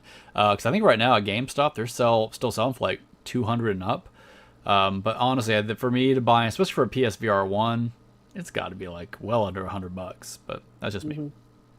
All right, so a game I actually was more interested in, though, that came up after this game was a game called Demio, which it's actually kind of funny because you and your wife were talking recently about wanting to play some D&D or some tabletops or something. This looks kind of fun because it is a tabletop VR game, which is super fascinating. There's like cards and you have to do rolls and you choose classes and all that. I don't know. What do you think? I think it looks super fun. I think that whole idea of, you know, maybe possibly being like a dungeon master while overlooking all of this seems kind of fun. Yeah, I'm definitely interested. I mean, I didn't look enough into like the mechanics of it to know if it's going to be like a true kind of D&D like experience. Not that I would know. I'm not well versed in the D&D kind of stuff. But yeah, no, that's kind of what I thought of too. Like, this could be pretty cool if you can get people together to, you know, play it. But here's the catch. Like, you would need 4 PSVR headsets, which, I mean, the cost of that's going to be rough. I can already imagine. And here's the thing too. Like, so if me and my wife want to play it, not only do we both need PSVR 2s, we also need 2 PS5s. So, I'd go out and buy one just to play. you'd buy another PS5 and a PSVR No, 2? I just mean a VR. Oh yeah, well, I'm saying like, okay, for you, yeah, all you have to do is buy the PSVR 2 because you already got the PS5. But like, if my wife wanted to play, that means You have to I need buy another another console. PS5 and 2 VR. Like, that's like a $1,200 expense, probably. I'm going to imagine by the time all is said and done, and I can't imagine any any game's worth that to me. So I don't know. I mean, it's neat. I know it says right now it's being developed explicitly for the PSVR 2. I really hope this is one that comes to other platforms, like hops up on the Quest or something like that. I'll tell you, I mean, I don't know what the Quest price is going to be when the new one comes out, but the fact that it's standalone, that's really nice, man. That's one thing, too, with the PSVR 2 that always gets me down is it still has to be tied to the PlayStation itself. It's not a portable thing. It raises the cost of it just inherently. I don't know. I just thought about something that would force me to go out and buy a VR. If I ever got my perfect Yu-Gi-Oh! Like a Yu-Gi-Oh! Version of a VR with some AR stuff involved, like that is my like perfect. Like, because that was always my favorite part about Yu-Gi-Oh! Was like just the card game aspect. Yeah, that stuff. You just want to have a virtual arm that you can reach down and pull cards from. Yeah, that would be perfect. And then like it would be a lot cheaper just to buy one of the little card toys and just. Well, not just that, but like in VR, you could do like the AR I get what stuff you're saying. of battling the monsters, where like you perform the movement of pulling your card out, placing it, and all that stuff. But then when the monsters pop up out of the card, you can watch them do battle, and like That could be neat. That would be awesome for a VR game. You know, I don't know if you saw. I know we're not talking Tokyo Game Show stuff, but Konami just announced like 4 Yu-Gi-Oh games. So maybe. But I would really hope that it. I mean, not that it would, but I'd hope that they would put that on the Oculus or Quest or not exclusive to the PSVR. That's my one thing I hate about these VR games right now. I mean, this is true for any platform. Exclusivity. Yeah, it really sucks for the VR stuff just because of the cost of entry for it. Like, it's always been that way. If you want to get a game that's only on Xbox or only on PlayStation, you got to buy the console. But now it's okay. You got to buy the console and you got to buy the headset. If you want to play a game that's on PC VR, you got to have a good PC and the headset. Like, that's why I like the Quest so much. Like, I know they're going to be raising the Quest price, and the Pro one's probably going to be stupid expensive. But even if the Quest Pro comes in at $600. If it could be all-in-one, has a great experience comparative to something like the PSVR 2, I'd rather spend $600 on that one unit than have to go get, a headset for my PS5. So I'd like to see these games that are probably going to be exclusive be more readily available on other platforms just for the cost factor alone. But I don't know. That's honestly the reason why I don't play many Yu-Gi-Oh games nowadays, is because you can't visualize the monsters fighting. But I've never gotten my perfect Yu-Gi-Oh experience, not since the old days of Game Boy Advance. Game Boy Advance with Eternal Duelist Soul was like the perfect Yu-Gi-Oh game. Well, what would probably help, right? You grow your hair out. We get some really strong hair gel. We get a giant pyramid necklace. And you're good. Give me split personality disorder. Yeah. But no, I feel you. I mean, that would be neat. I mean, I'm not the biggest Yu-Gi-Oh fan, but I could even see the appeal to that. And honestly, stuff like this Demio, like these are good VR-like experiences where you could get together with friends virtually or remotely and feel like you're connected together in a pseudo real-world environment to play games like this. Like, it's a great idea. I just think the cost of entry is going to be a big barrier for people if this is going to be an exclusive title, but we'll see. Yeah. All right, somebody get on that. Get on Yu-Gi-Oh. Make that. So we'll move on. I think you actually had a note on this in the notes. This is a Yakuza game set in feudal Japan, which is kind of neat. It's called Yakuza Ishin, which I actually did hear about this, but your note kind of brings it up. This is a game that actually came out in 2014. I think it was 14. Might have been 2015, but mid-2010s. No, you're right. It's 2014. Okay. But this is super interesting because I'll be honest, it's not a game I had ever heard of. But I don't know. It's not a game I ever heard of, which is kind of interesting to remake a game and bring it from 2014. But I don't know. You seem like you had something to say about it. I don't have a lot, but I mean, it makes sense to bring it now. Yakuza has been having a pretty big resurgence the past, 3 to 4 years? I mean, they've had all the remasters. I played Zero. Zero was really good. Yeah, and then Like a Dragon's been getting a lot of attention. You had Judgment. You had all this, Yakuza spin-offs of coming up. So it seemed like a good time. And honestly, the gameplay in this looks pretty good. And I believe I should say though I believe they said they dropped the Yakuza name. These are not called Yakuza. Yeah, apparently it looks like Like a Dragon. they're killing off Isha. the Yakuza name for whatever reason. Every game Yakuza oriented, I believe, is just called Like a Dragon from here on out, which I guess I understand. I kind of like the Yakuza name. Do you think the real Yakuza are getting up in arms about it? They're like, we're coming after you? I don't know. Maybe. I don't know. I don't know. I mean, I don't really care too much. I mean, I don't know. I feel like it'd be a dumb idea to drop that brand recognition, but they apparently, have some other instigating factor for why they don't feel like they need it. But the game itself looks pretty fun. I mean, I like most things that are feudal Japan. Their games are so ridiculous, though. They're not like serious title. Right, and that's what's fun about it. Yeah. Like because I just played Ghost of Tsushima not too long ago, and that was a lot of fun. Serious. And that was super serious, which was great. I mean, I really loved that. Seeing this just on the other spectrum from a gameplay and kind of just narrative kind of atmosphere, like something a little more lighthearted set in that time, seems like a lot of fun. Well, I think you'll like Ghost of Tsushima 2 later on in this list. So next after that, we got a game, this is just something. What's this game? This is the Harry Potter Harry DLC. Potter. What's it called though? It's Legacy of Hogwarts. Legacy. Almost called Hogwarts Legacy. Man, that's what I know.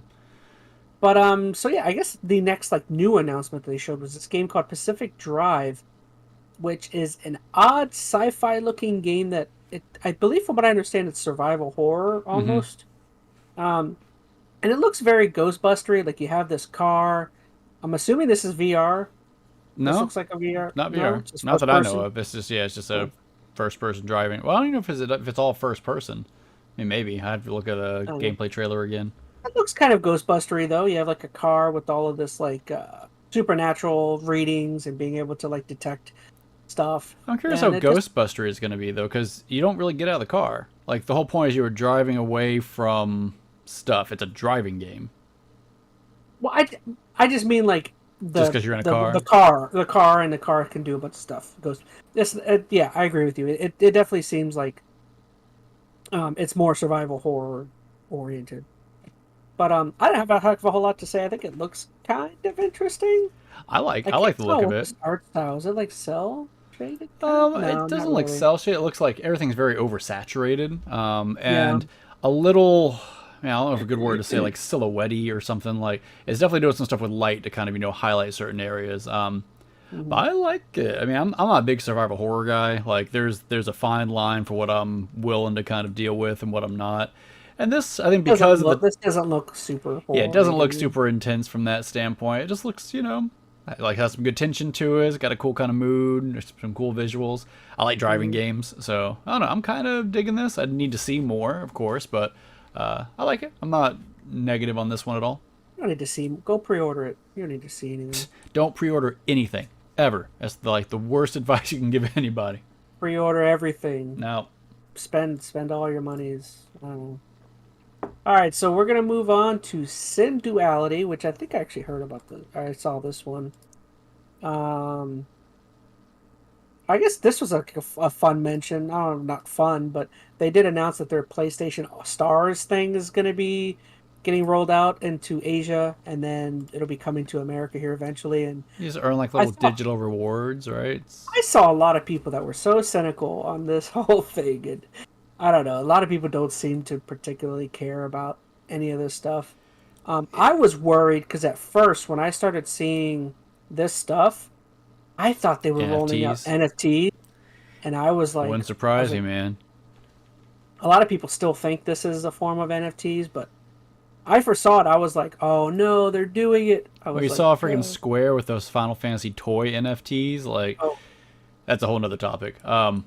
But actually, now that I mention it, did you see Ubisoft has basically wiped the whole Quartz and all of that stuff? Good. They have stopped talking about it. They don't acknowledge it. It's so funny. Good. I think that the whole concept should just be gone.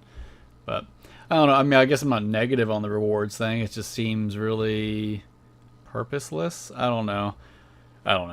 reward systems to me got to give you something a little more tangible than that, like some points to spend in the store. Like if you really want to, reward me for investing in your ecosystem, give me some free credits so I can continue to invest in your ecosystem. So I mean, you throw me an extra $5 coupon every couple of months, I'll buy a digital game, and that will just keep me spending more money in your system. Giving me a little Ape Escape 3D whatever that was isn't gonna do a whole lot for me, but to each Real their own. quick, how are we on time? Or what are we, an hour in so far? Hour and 23 minutes.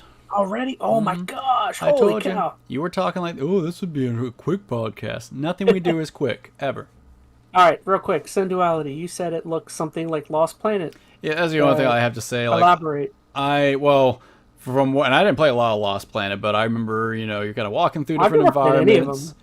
For part of the games, you're in these little mechs. And in Lost Planet, you're not even always in the mech. You get out and do stuff, but there were moments kind of like this where you're in a mech killing some stuff, monstery kind of things outside.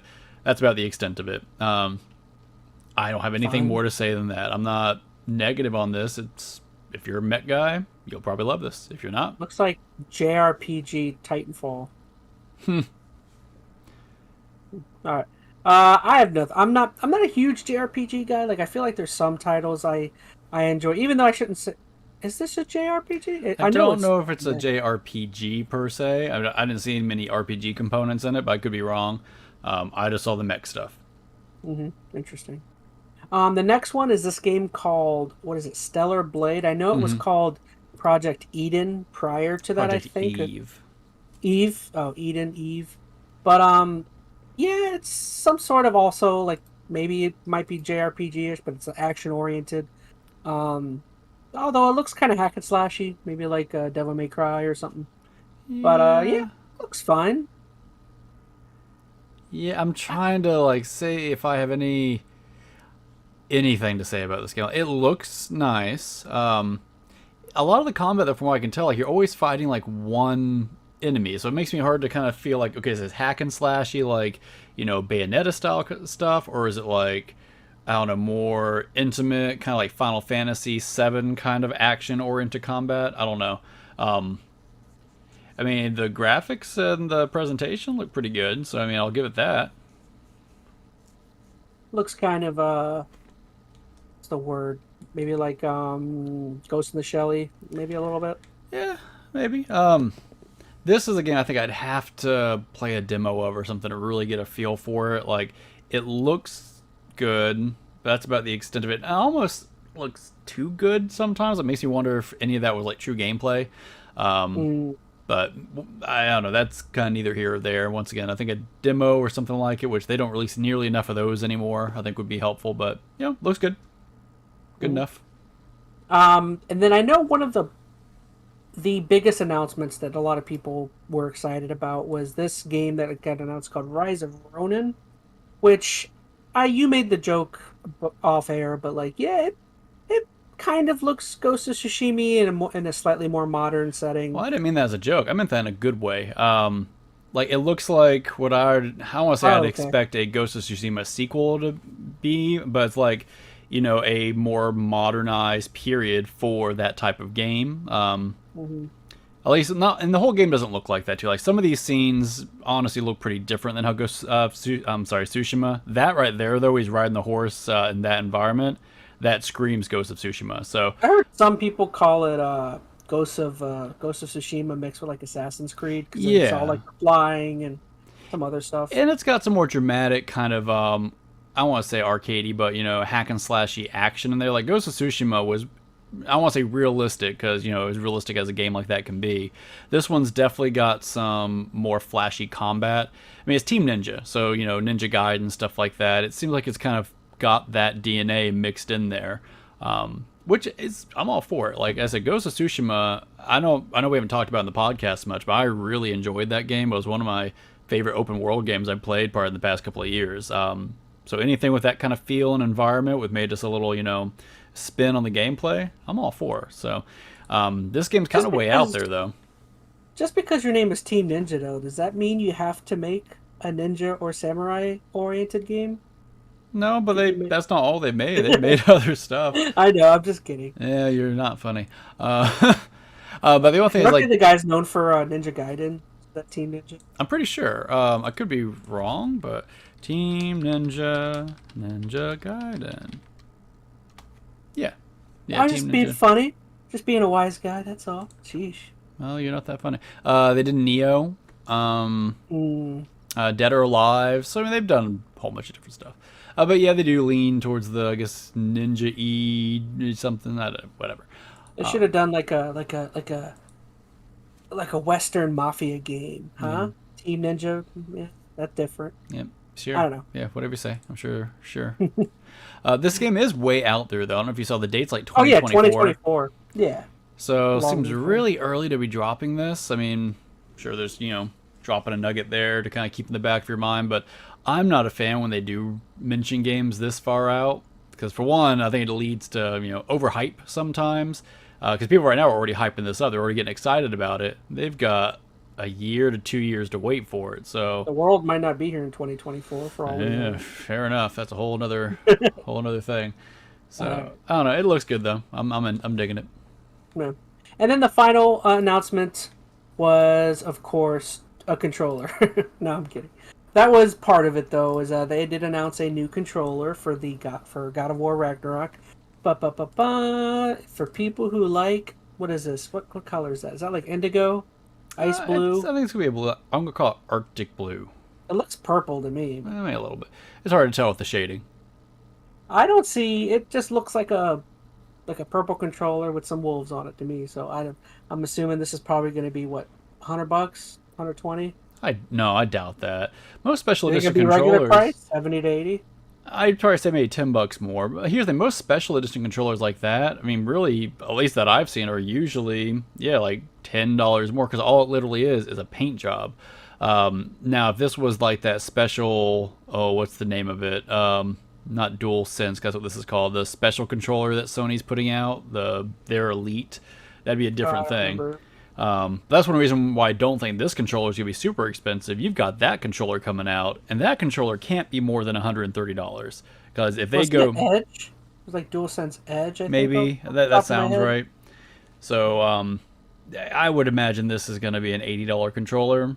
I'm kind of surprised. Well, maybe not surprised. Usually you don't see just special edition controllers from Sony. It comes along Maybe with... a console? Yeah, it comes what along would with be the a console. They probably don't want to get into that, though, just because, people can barely even find regular consoles. So Regular ones, yeah. putting out a Fair special one might seem a little odd to them. Granted, Microsoft did it for Halo, so I don't know. Yeah. So yeah, kind of going on, of course, as you would expect. We all got official gameplay and a lot of story kind of beats kind of shown off in a trailer for God of War Ragnarok. It looks good. I don't know. I mean, I thought everything looked fine. It looked very God of War-y. There's gods, there's war. It looked like God of War. I don't know. Well, What do you you- haven't played the newest God of War yet. I know you're still working No. through, and you've Yeah, only finished I'm 1 making and my 2. way. So I'm curious how your opinion's going to change once you play the new one, because I'll tell you, the new one is a very different beast from the ones you're playing right now. And I'd be curious to see kind of what your preference ends up being. Like, I enjoyed the new God of War.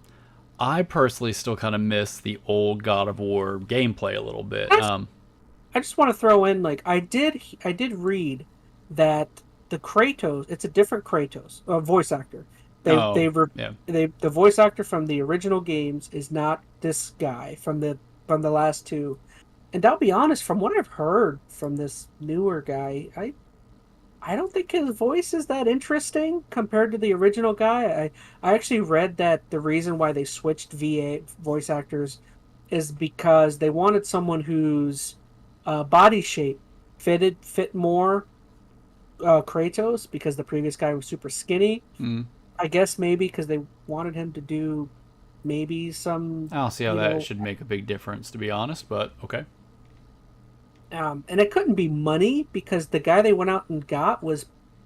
This guy's an actual actor. He's from Star Trek. They got to play the new Kratos. The previous guy, I don't think, was a big name, so I couldn't imagine this guy was cheaper than the previous guy. He's probably more expensive, so I don't know. We don't have to go off on that, but yeah. I mean, when I played the newer, was it 2016? 2018. 2018? I don't know when it was. Whenever it came out, I mean, I thought the performances were good, I mean, across the board. So it may not be identical to what you saw or have just seen in God of War 1 and 2, but you're not going to, I think, be disappointed with this guy's performance. And here's that, it would have been so long since I had played any of the God of Wars, it's not like I noticed a big change or difference. Granted, you're going to be playing them in more consecutive order, so maybe it'll have a bigger impact to you. I doubt it, though. Like, here's the thing. The tone of this new set of games is so different than the old ones. I mean, for one, he's older, and just the way the games are set up and structured and play, like, everything is different.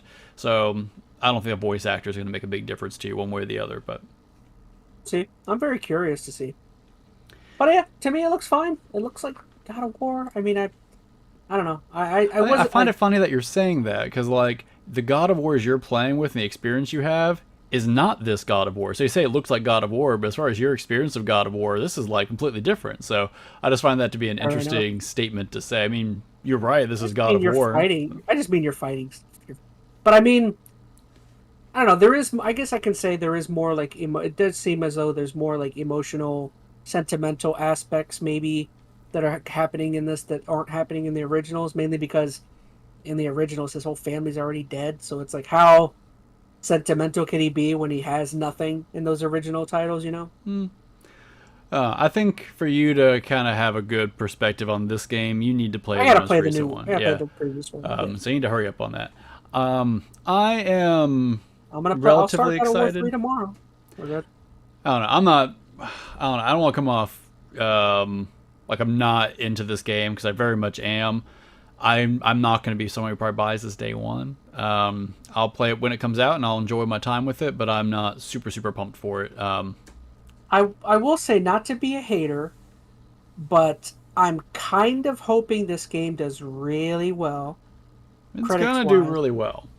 Because I don't think Elden Ring should be Game of the Year. I think this is... Elden Ring has no competition right now. I already can tell that Elden Ring is like the love of the darling in video games this year, because this is a pretty weak year in video games, let's be honest, I think. So I think God of War is the last hope for I don't know, Elden Ring people. Because I tried playing it, couldn't get into it. I'd much rather God of War be Game of the Year than Elden Ring. See, I wouldn't be surprised if God of War does become Game of the Year. Just looking at the trailer and just getting my kind of feel off what it's laying down, I don't feel like it should. No, I don't think it's fatigue. I don't think it should be Game of the Year. And I'm saying this way too early. You got to play the game to know. I know that. But to me, I don't know how much better this God of War can be than the other one. Now, I could be completely surprised, but the other God of War set in a really high bar with what it was trying to do. And you can say, and that's not even saying like how much you will personally enjoy the game, but as far as what that last game set out to do from a gameplay perspective, etc., it did most of it. Now, I know you could critique it and tear it apart, but that was an excellent game.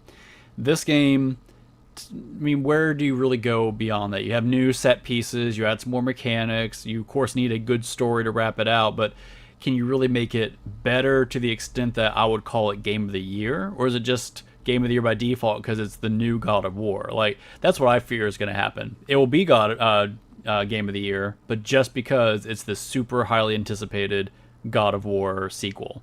And I know what you're saying about Elden Ring. I haven't played it, so I can't even give my take on the feel of it, but I feel just from my understanding of Elden Ring, how I've seen it kind of impact the gaming industry, that's a more impactful Game of the Year. Like, you may not have liked it, but there hasn't been a game like that pushed open world to that extent with that style of gameplay. Like, it was far more unique than I think what God of War is laying down here. But once again, that's unfair for me to really say, because I'm just looking at it. I've not played Elden Ring, and I've certainly not played the new God of War yet. So I'm just kind of, projecting here what I think might be the case. But yeah. Well, I think that's all nonsense, and you're wrong.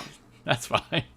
As I'm talking on my butt right now because I really don't have any experience. But ultimately, I shouldn't care who Game of the Year is. It's not a.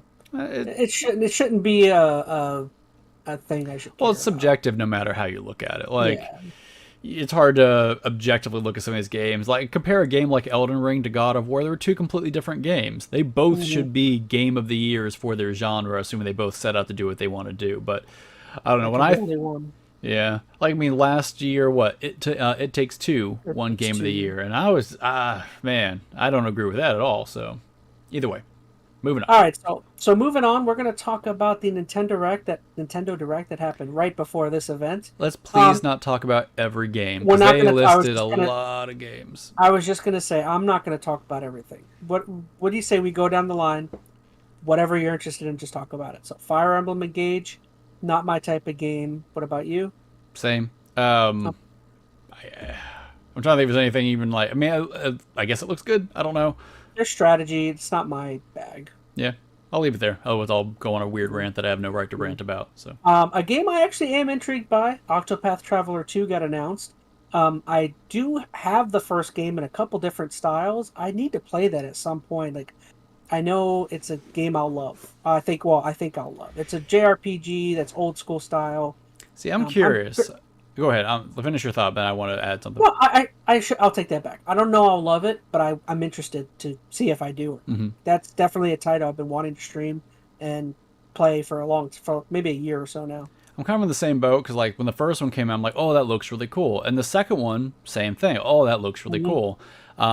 But every time, like, at least for the first game, critics were real kind of neutral on it. They're like, it looks good, but parts of it just fall flat. It's a very Square game, from what I understand. Like, if I heard it didn't meet, I guess, certain expectations for, like, how like the 8 characters are supposed to interact. I don't know. I can't go into a whole lot of detail without, revisiting some of those reviews. But from what I could tell, people were at least somewhat let down with the first one. Like, it looked good, but it didn't scratch the itch I think everybody was wanting it to scratch. So although I'm visually very into what they're doing with Octopath Traveler 2, I don't know if it's really going to be something I'm going to like. I just hope it would be.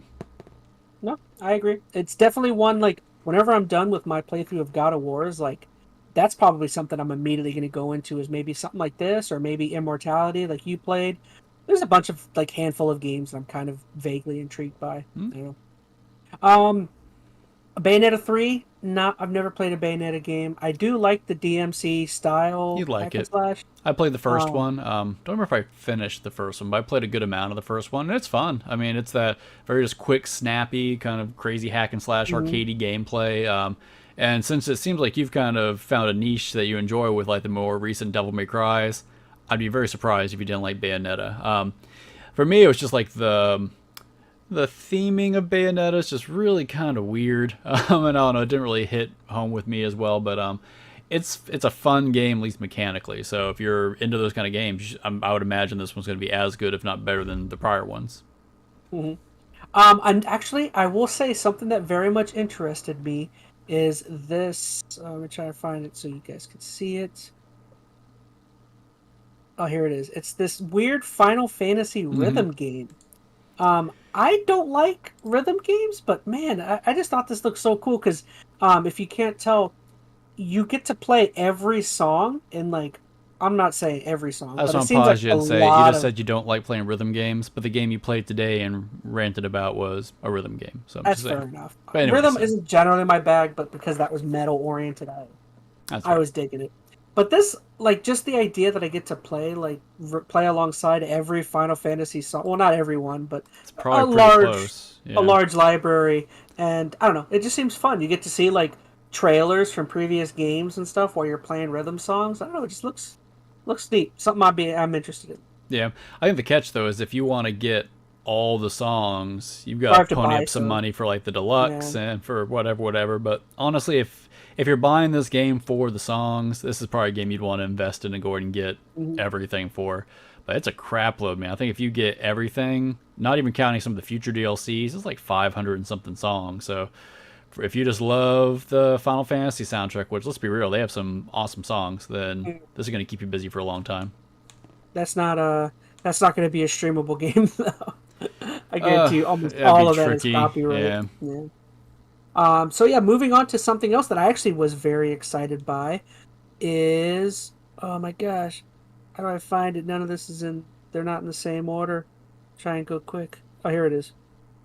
So Nintendo on the N64 expansion pass added some more games. GoldenEye, of course.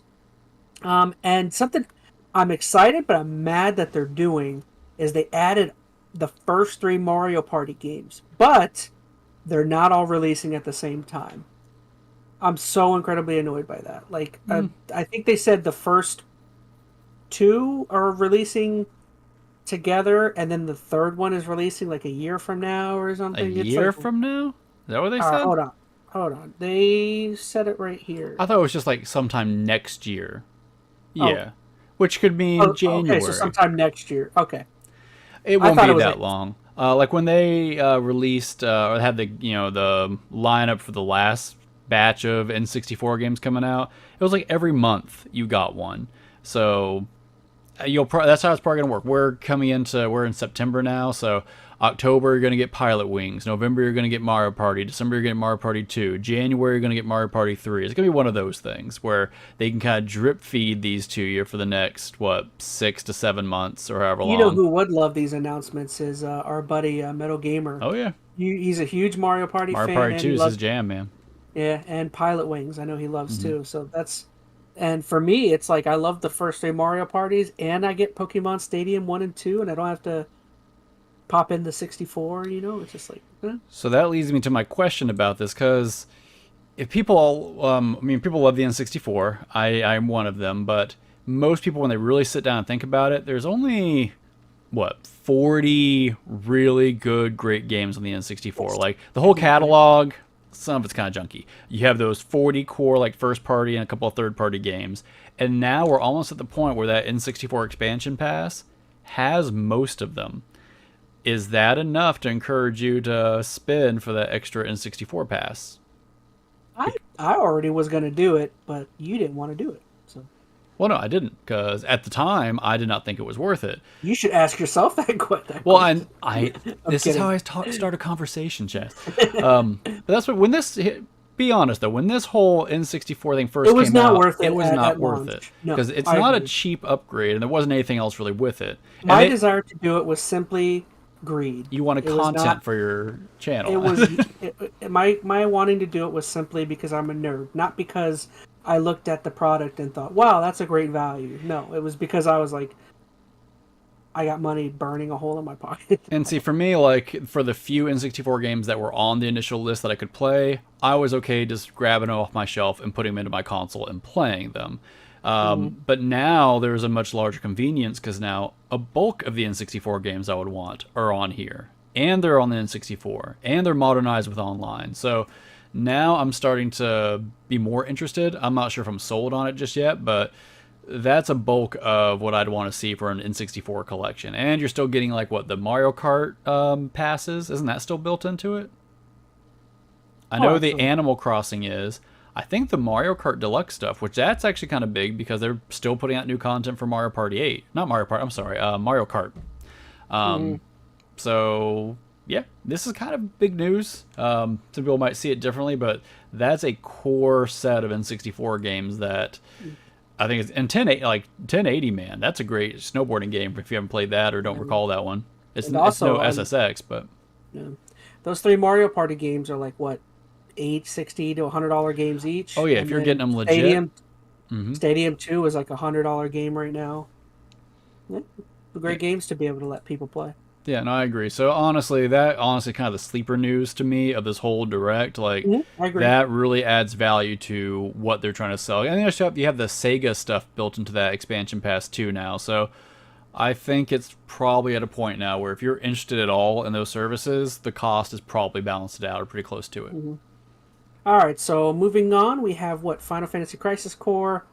I'm good. I don't have to talk about that. I don't like to talk much about it, but I am more intrigued than I probably would have been a couple of years ago, because I did play the new Final Fantasy VII remake stuff, and I really enjoyed it. It kind of got me back into the Final Fantasy VII lore and whatnot. So I'm pseudo excited about that one. I'm not jumping for joy or anything, but that would be one that would be on my list. You don't have to pull it up. I mean, that's all I really want to say. No. Yeah. And then so moving on, you said the Mario Kart 8 booster courses. I don't know anything about this. Just more DLC. They're just more DLC. Yeah, they're pulling courses from other Mario. They're kind of turning Mario Kart 8. Mario Kart. I can't speak. Mario Kart. I keep want to say Mario Party. So, that's what it should be called. Mario Karty. Well, it's getting there. But they're kind of turning Mario Kart 8 into like the Smash Ultimate, where it just has everything in it. They're just adding all the courses from like every old game into this Mario Kart, so they never have to release another Mario Kart. This, man, the sales on Mario Kart 8 are like just stupid. Like, they are so I'm pretty sure it is the top selling game on the system by millions, and it's because they keep freaking throwing more courses at it. So we're never going to see a new Mario Kart. They're just going to keep milking this one until the Switch 3 comes out or something. I don't know. Yeah, why not? I don't know. So yeah, next we had some Resident Evil Cloud versions that are coming over to the Switch. 2, 3, 7, 8 Village. Great. If you're a Resident Evil fan, that's you're overloaded with joy, I'm sure. Not if they're cloud versions. Like, oh, that's true.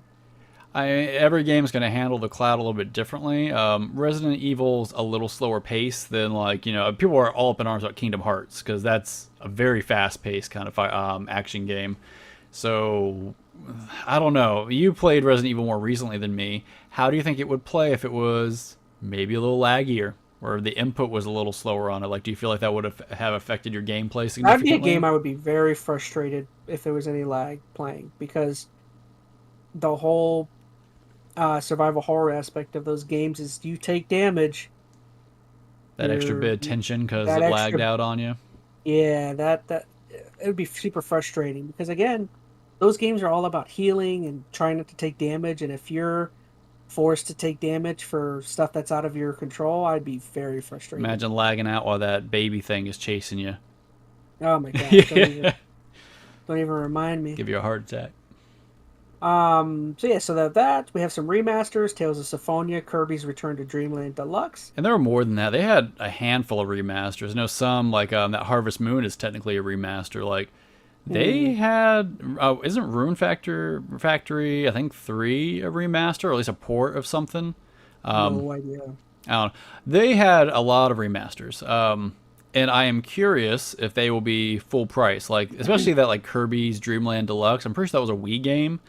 So do we see that as a $60 title popping over to Switch? Do we have a Last of Us Part 1 remake situation all over again, but now with Kirby? I could not imagine people would be willing to spend full price for a Kirby remake. They will. Maybe? They will, though. Like, this, I think, what I was kind of alluding to earlier. Like, Nintendo does the same kind of, I don't want to say anti-consumer, but to a certain extent, they do the same kind of stuff that, you know, we're getting on Sony about, as far as doing some new remakes and remasters and then charging full price for it. They're going to do the same thing here with Kirby. I'd be very surprised if this is not a full price thing. I mean, we looked about all the ports they pulled from the Wii U, where they, you know, had, what is it, New Super Mario Bros. Deluxe, and they put that on the Switch, and that was full price. You could argue, was that worth it? Most people would say no, but most people didn't play it back on the Wii, so they didn't care. So, I don't know. I feel like this is, I would hope would be like a $40 game, but I doubt it. It's going to be a $60, and people are going to buy it, and they're not even going to think twice about it. Yeah, you never know with those guys. And then, yeah, we got into, there was a big farm frenzy with Nintendo for some reason during this event. They had, I know you have 4, but I think I read there was like 6. There were more. Yeah, I didn't. There was like 6 farm-oriented games that I were didn't announced list here. every game on there, but it's just weird because, like, you had like the standard kind of like slice of life farm game, then you had like the co-op farm game, then you had the JRPG farm game. It was just like, my goodness. I don't know. Some of them didn't look terrible though. Like, I don't know how much you're into that kind of, you know, slow farmy resource management kind of thing. But if you live in the Midwest, I'm sure you loved this Nintendo Direct. Yeah. Harvestella looked, I mean, it looked very JRPG for theme and everything alone. But as far as the farming games go, that would probably be the one that's closest up my alley. But I don't know. There was a lot of farm stuff. I have nothing to say. I mean, farming games are not generally my bag, especially like, I think Animal Crossing is the only kind of similar type game to that style. I wouldn't even say that's really a farm game. Like, that's more of a sim management kind of game. But that's fair. That's the only one I can name off that's does some of those things that I've kind of gotten into. Moving on from those, we had a Fatal Frame. I think that's a remake. Pretty sure, this is a remake. That should have been up in the other category. Not my type of game. I like survival horror, but I just don't like the picture-taking aspect of that. We got Tunic. That's got announced coming to Switch. Yeah, a lot of these next few were just like ports, pretty much. They're coming over. Yeah, Tunic, It Takes Two, Sifu. Those are great games, you know. Honestly, have fun with those. Tunic, I think, is going to be really well suited for the Switch. On Nintendo. Because I enjoyed it on Game Pass, but that wasn't a game that, honestly, after I played it for a little while, I wanted to sit down at home and play. Like, I wanted to play other, larger experiences. But something like Tunic, I feel, could be really good for pick up and play. So, like, if I'm out, I can play that for an hour or so, make a little bit of progress. So, I think that would be a big one to have on the Switch. Yeah, I agree. And then we got our last two announcements. We got an announcement that Pikmin 4 is in development. And then, the biggest announcement from this event is that we finally got a title for the new Zelda game. And did we get a release date? I don't think we still got a release date. Yeah, no, we did. May 12th. May 12th? Oh, okay. Oh, interesting. Oh, before we go that far, do you have any interest in Pikmin? So you just kind of glossed over it. I do. I actually like the Pikmin games. I'm super interested by Pikmin 4. I don't have many of them. I actually don't think I have any Pikmin games, which I should. I don't know why I don't have any. But I remember enjoying Pikmin's 1 and 2 way back in the day. Those are the ones I've played. I haven't played 3. Same. And like I said, I just played that Tinykin game, which is pseudo Pikmin style. You guys seem to really like it. I liked it, and from what I recall of the original Pikmin, Tinykin was pretty different. So, and I liked the types of gameplay decisions they made in Tinykin. So I'm really curious how Pikmin 4, now being the newest version of Pikmin, how it's going to feel more modernized or realized. Comparative now to something like Tinykin or similar. So I'm definitely interested. But there was no date on that, right? Did that even say 2023? I don't think so. I think they just said Pikmin 4, no date. So that could be 2024. This has Metroid Prime 4 vibes all over it, where they just like, we better appease our audience. Let's just drop a logo or a quick trailer. No idea when this game's coming out. Yeah, let's see if it says anything right here. Pikmin 4. I don't remember, honestly. Oh, 2023. Okay. All right. Well, that puts me at rest a little bit. I did not recall.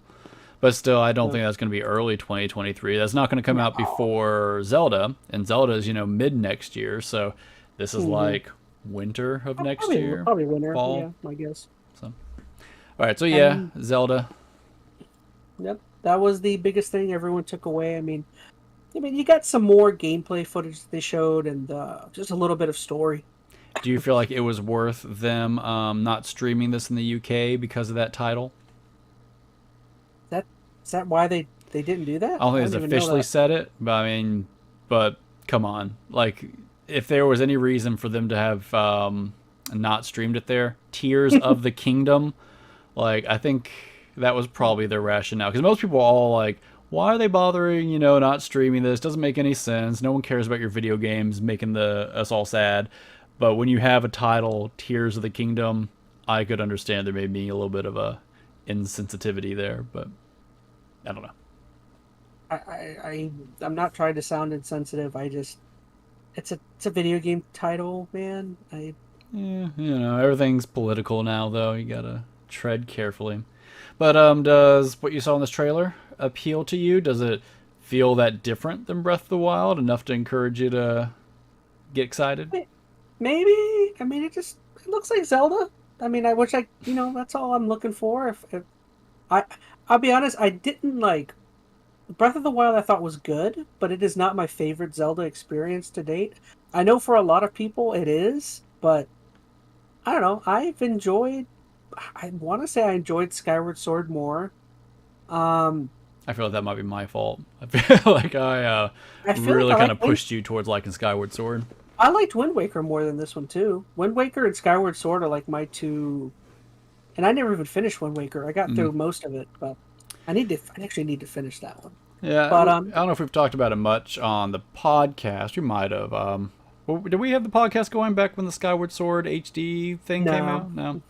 Well, I mean, I for a long time had always put Skyward Sword as my favorite. I don't know if it's my favorite, but it's up there. It's among my favorites. Like, I do think when I played it again through the HD remaster, some of the rose tinted glasses fade a little bit. I could definitely see some of the cracks in the veneer a little bit that I didn't maybe hold as important as I did before. But I still really love that one. I do wonder if that is what puts it up there for me.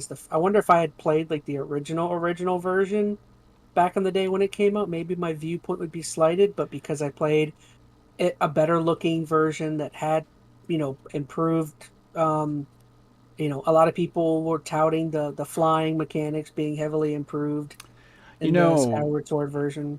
I kind of pseudo disagree with that. Like, I honestly feel like my opinion changed because of the remaster. Like, parts of it like that held up well, the remaster helped that shine through. But the parts that didn't hold up well, I think it almost was more exacerbated in some ways because of the remaster. Like, it did clean up certain things, but there were things that, like, even like the motion controls in general, like, even though yes they were better, I think I was able to look at it a little more objectively, being like, this should have never been here in the first place. Whereas back in the day, it was just your only option, so you didn't even really think about it. So I think back then I just kind of accepted it for what it was, and with the new remake, I was kind of, I saw the cracks a little more. But my whole point in bringing that up, what I loved about Skyward Sword, and I still think is probably one of the best characteristics of that game that I prefer way over Breath of the Wild, the dungeons. The dungeons in not Breath of the Wild, I'm sorry, Skyward Sword, to me, some of those are the best dungeons in the series. The ones in Breath of the Wild were not great. And that's the big detriment there. Like, as far as like gameplay, exploration, even like the look and feel of the game, Breath of the Wild is the better game, like mechanically, and the ability to explore and move around the world. But there is a pillar for me with Zelda, and it's those dungeons. And not that there weren't any in Breath of the Wild. I'm not even counting the Divine Beast. Like, if you went through Hyrule Temple and treated it like a real dungeon, that was actually a pretty good one.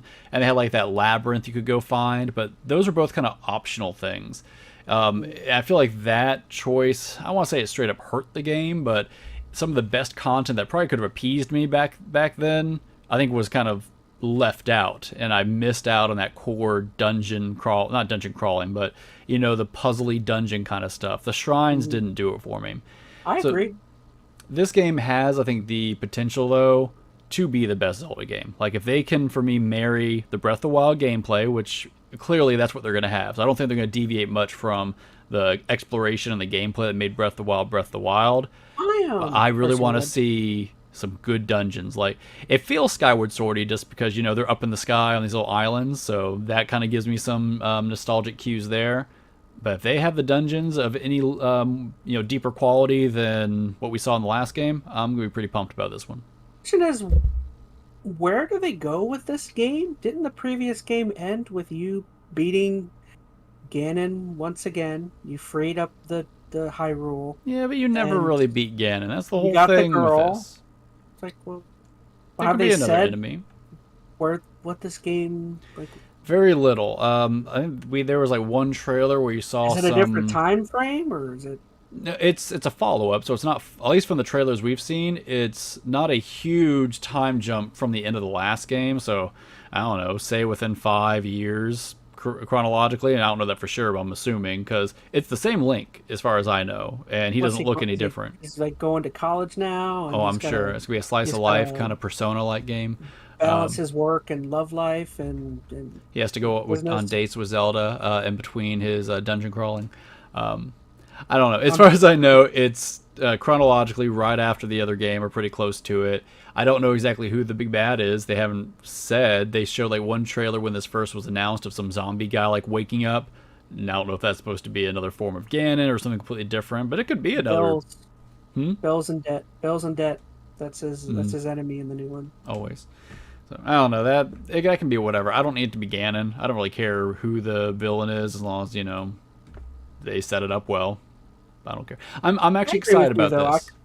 I kind of do hope though that the dungeon aspect is improved upon. Like, if they're able to recreate like that awesome open world and marry that with better dungeons, I'd say most Zelda fans would say this is going to be possibly the best Zelda game, if they can do that. That would do it for me. I'd be very surprised if they didn't, because that was a very clear criticism. Like, most people who did criticize Breath of the Wild almost always came back to the dungeons were either bland or samey, or they weren't real dungeons. So for Nintendo to ignore that criticism, I feel like would be pretty tone deaf, to be honest. To me, would somewhat upset me. If this is just like a retread of Breath of the Wild verbatim, like gameplay style and everything, with no changes to the dungeon design or all of that, I'm going to be pretty upset. So I really hope there's at least a little more added in the way of proper dungeons. See, but the problem is, though, is that, like while you say that, like, a lot of people have that problem with that game, when I look at all of the rankings of Zelda games, Breath of the Wild is always number one. I'm not saying it's for everybody. Zelda ranking. Yeah, and I will not say that's true for everybody. A lot of people do still hold this as the best Zelda game, but adding the dungeons, I think is going to add just that much better. I think you'll catch the other piece of that pie. I'm not saying I'm in the majority. I honestly feel like I'm in the minority. The fact that I put Skyward Sword as my top Zelda for so long makes me know I'm in the minority. Yeah. That's because I really like the dungeons. That's just always been something, like, since the first couple of Zelda games that I've always gone back to. The world's fun, the narrative's great on the Zelda games, but it always comes back to how good are the dungeons. Those end up being what I kind of rank my Zelda games by. And this game, for all the good stuff it does, the dungeons dropped it down. I put this at, like, I don't know, my third, fourth favorite Zelda, but yeah, we're not talking about ranks. Are we at 2 hours? Yeah, 2 hours, 4 minutes. Oh my gosh. I don't know how we do it every time. All right, sorry. So that is the Nintendo Direct for September for you guys. Just so you know, we did once again move Tokyo Game Show. That's going to be for next week, whenever that wraps up. We will, of course, be talking about it. We'll see if I can finish God of War 3 by the time the next episode comes around. We'll see. I definitely want to at least start it tomorrow at some point. What about you, Phoenix? Do you have anything on the horizon? You got any games, any TV shows, movies? Not really any games. I'm trying to think. I had downloaded some stuff. I don't know if I'm going to get a chance to play it this week.